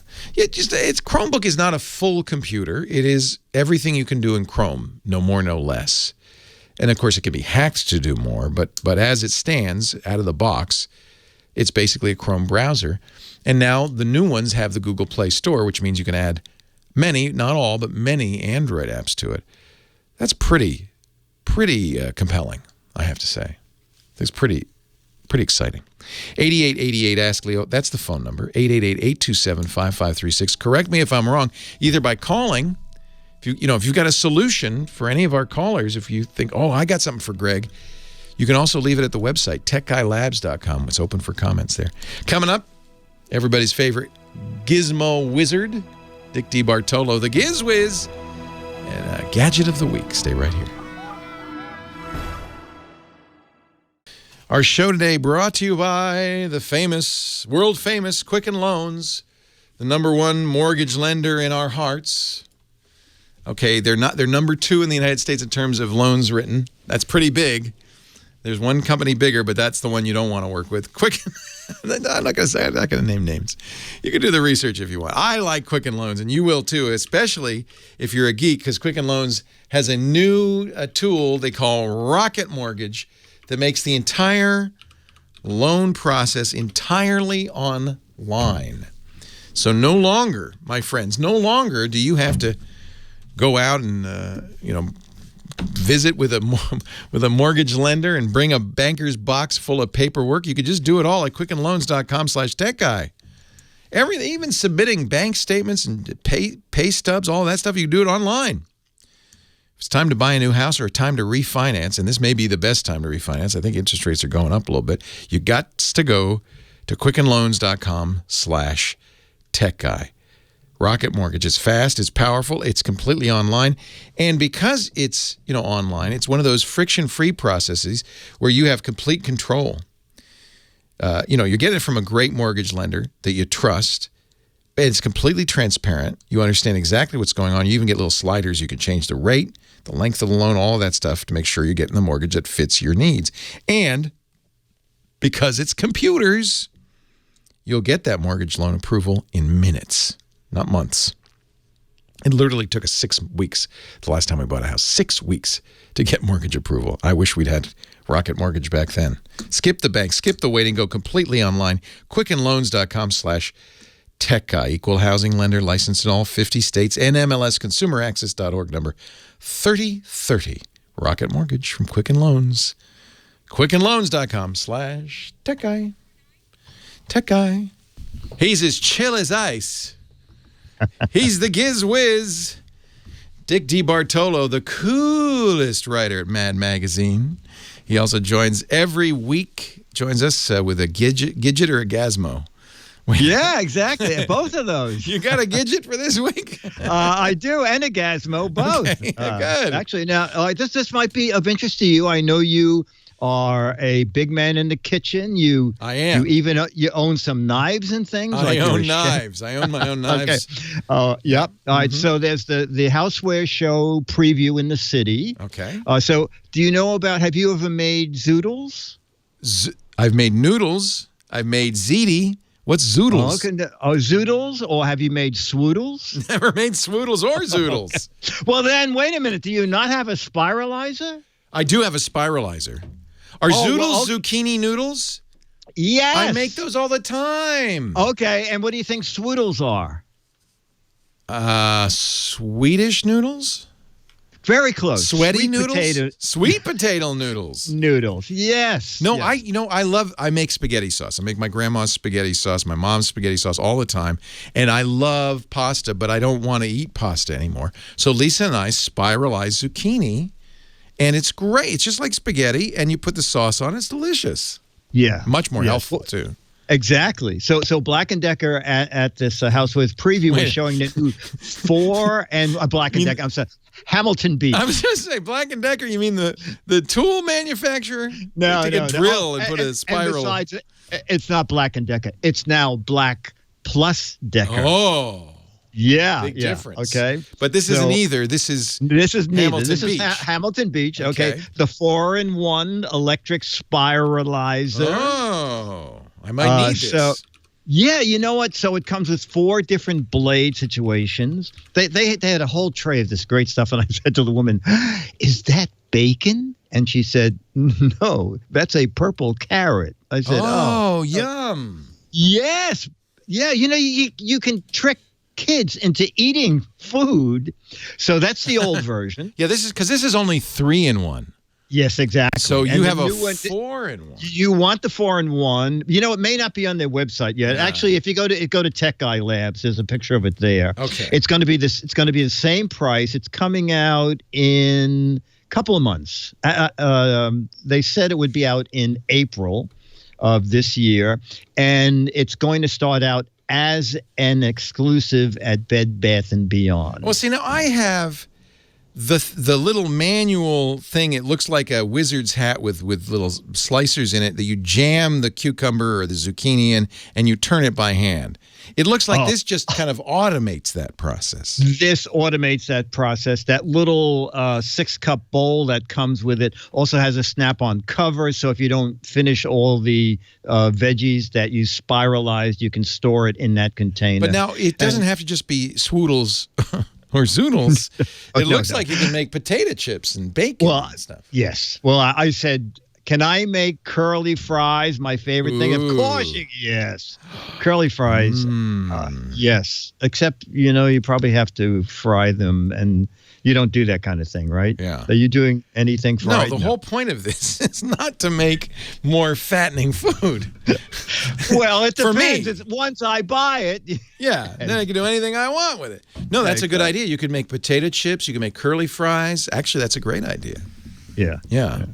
So it's going to be $50, and it'll be shipping in April, so just 2 months away. Yeah, because I go. Yeah, well, you know what? That's probably good exercise. It is. My wrists are looking like Popeye right now. No, actually, I bought an add-on for my KitchenAid. I have one of those big standalone KitchenAid mixers, and it has an accessory port. And for probably like $150, I can't remember, I bought a spiralizer attachment. And okay. The problem is I feel silly setting this whole thing up, and in 30 seconds it's done. Yes, that's the thing. Takes 5 minutes to set it up. Amazingly fast. And then it's like, yeah. So at the demo, she took a zucchini, and I said, "No, show me how it's over." It was done. It's over. Exactly. But I think this is actually really great. If you want to eat more healthfully and you don't want to give up the marinara, the bolognese, the puttanesca, you gotta have something healthier than that. And it's quite good. You make zucchinis pasta and then use your bolognese sauce on it? Which probably adds a little to the calories, but at least it's better than. But it's really good. Oh, okay. No, I make a great bolognese. I think that's a great idea. Yeah. And what we do is we make a lighter bolognese. We don't put as much meat into it. And my marinara is probably not much better. It's got a stick of butter in it. So I probably should cut back on that too. Hey, one of these days I got to tell you about my new gadget. My June oven came. Oh, okay. Do we have to wait until June? Yes. Okay. No, I want to hear about it. It's the most expensive toaster oven in the world, $1,500. But it's got like a smartphone built into it. You put this. I mean, there's some cool stuff. You put a piece of toast in there, and it lights up and says, "Okay, it has a camera in it. You either just put in toast or strudel. Which is it?" And I say it's toast. It says, "Okay, how do you want it? You want it light, medium, light, dark? What do you want?" Push the button and it goes, "Okay." And then your phone lights up, says your toast is in, with a video of your toast in real time toasting, and then it makes a nice, pleasant sound when it's done, and you can go get it. Wow. You should have spent the extra $50. They will eat it for you. And that way there are no calories. But it's great. We made salmon last night. It's got a temperature probe. You put it in there. You put the salmon in. It says it's either salmon or strudel. For some reason, it thinks everything is strudel. And I said, no, that's salmon. And it says, do you want it to be, how do you want us to cook? Firm or... I don't know what it says. Google it. All right, so this is all on a tray then. You're not dropping it into a pop-up. No, it's a toaster oven. It's like a regular... okay. It's an oven, and then it's got a thing. But you put the salmon on the tray. You put the probe in the salmon. You close the door. It says, I see salmon. And you say, yes. And then it also has firmware updates. So if you can give it feedback, how did that cook? Did you like that? They say, no, it wasn't done quite enough. Okay, we're going to update the firmware. We'll cook it a little more next time. Is that wild? It's bizarre. Holy Come cow. over to the house. I'll bake you a loaf of bread. Oh, okay. Very good. Very good. On the plane, I'll order it. So when I'm off the plane, it'll be ready. Put the steak in. It says, is this steak or is this strudel? I don't even know. What is strudel? I think it's like a Pop-Tart. No, strudel is like multi-layered dough. Why does it keep thinking everything's a strudel? I don't understand. I don't know. Apparently, strudel can look like a lot of other things. A lot of stuff. Yeah. Once it gets to know you, it'll never mention strudel again. I hope not. Man, he's never put strudel in. I guess we'll stop offering it. If you want to find out more about the new 4-in-1 electric spiralizer and all of the other great stuff Dick has on his website, go to GizWiz, GIZWIZ.biz. When you're there, you can also play the What the Heck Is It contest, chance to win an autographed copy of Mad Magazine. Find out about his great weekly podcast, too, the GizWiz at gizwiz.tv. Is there anything else I can plug for you? No, I think you did a wonderful job. Wonderful job. And read his stuff every month in Mad Magazine. You have not missed an issue for many, many decades. Yeah, 50 years. What? He started as a child. As a child. Literally. Yeah. Wow. What is in this month's edition? Let's see. This issue is an elevator safety inspection card. I love your. So that you can put it into the elevator, and if someone bothers to read it, it'll go. Last inspection replaced chain with a cord because chain was making too much noise. I love it. Oh, newsstands right now. Thank you, Dickie D. Very good. We'll okay, talk to you buddy. next Take care. week. Thanks to Mike Cozy, our musical director, for spinning the hits. Even if I get the names wrong, at least you spun them. Thanks also to Heather Hammond, the phone ranger, for answering the phones. Most importantly, thanks to you for joining me. It'd be really silly to do a talk show if no one called. It'd be awful. It'd be painful. So thank you. Thank you for listening. Thank you for calling. And we'll see you next time. Have a great Geek Week. I'm Leo Laporte, the Tech Guy. Well, that's it for the Tech Guy Show for today. Thank you so much for being here. And don't forget, it's just the tip of the iceberg. We do nearly 30 shows on the Netcast network. It's called TWIT, T-W-I-T. It stands for This Week in Tech, and you'll find it at twit.tv, including the podcasts for this show. We talk about Windows on Windows Weekly, Macintosh on Mac Break Weekly, iPads, iPhones, Apple Watches on iOS Today, security on Security Now. I mean, I can go on and on and on. You even get your daily dose of tech news with Tech News Today. And, of course, the big show every Sunday afternoon, This Week in Tech. You'll find it all at twit.tv. And I'll be back next week with another great Tech Guys show. Thanks for joining me. We'll see you next time.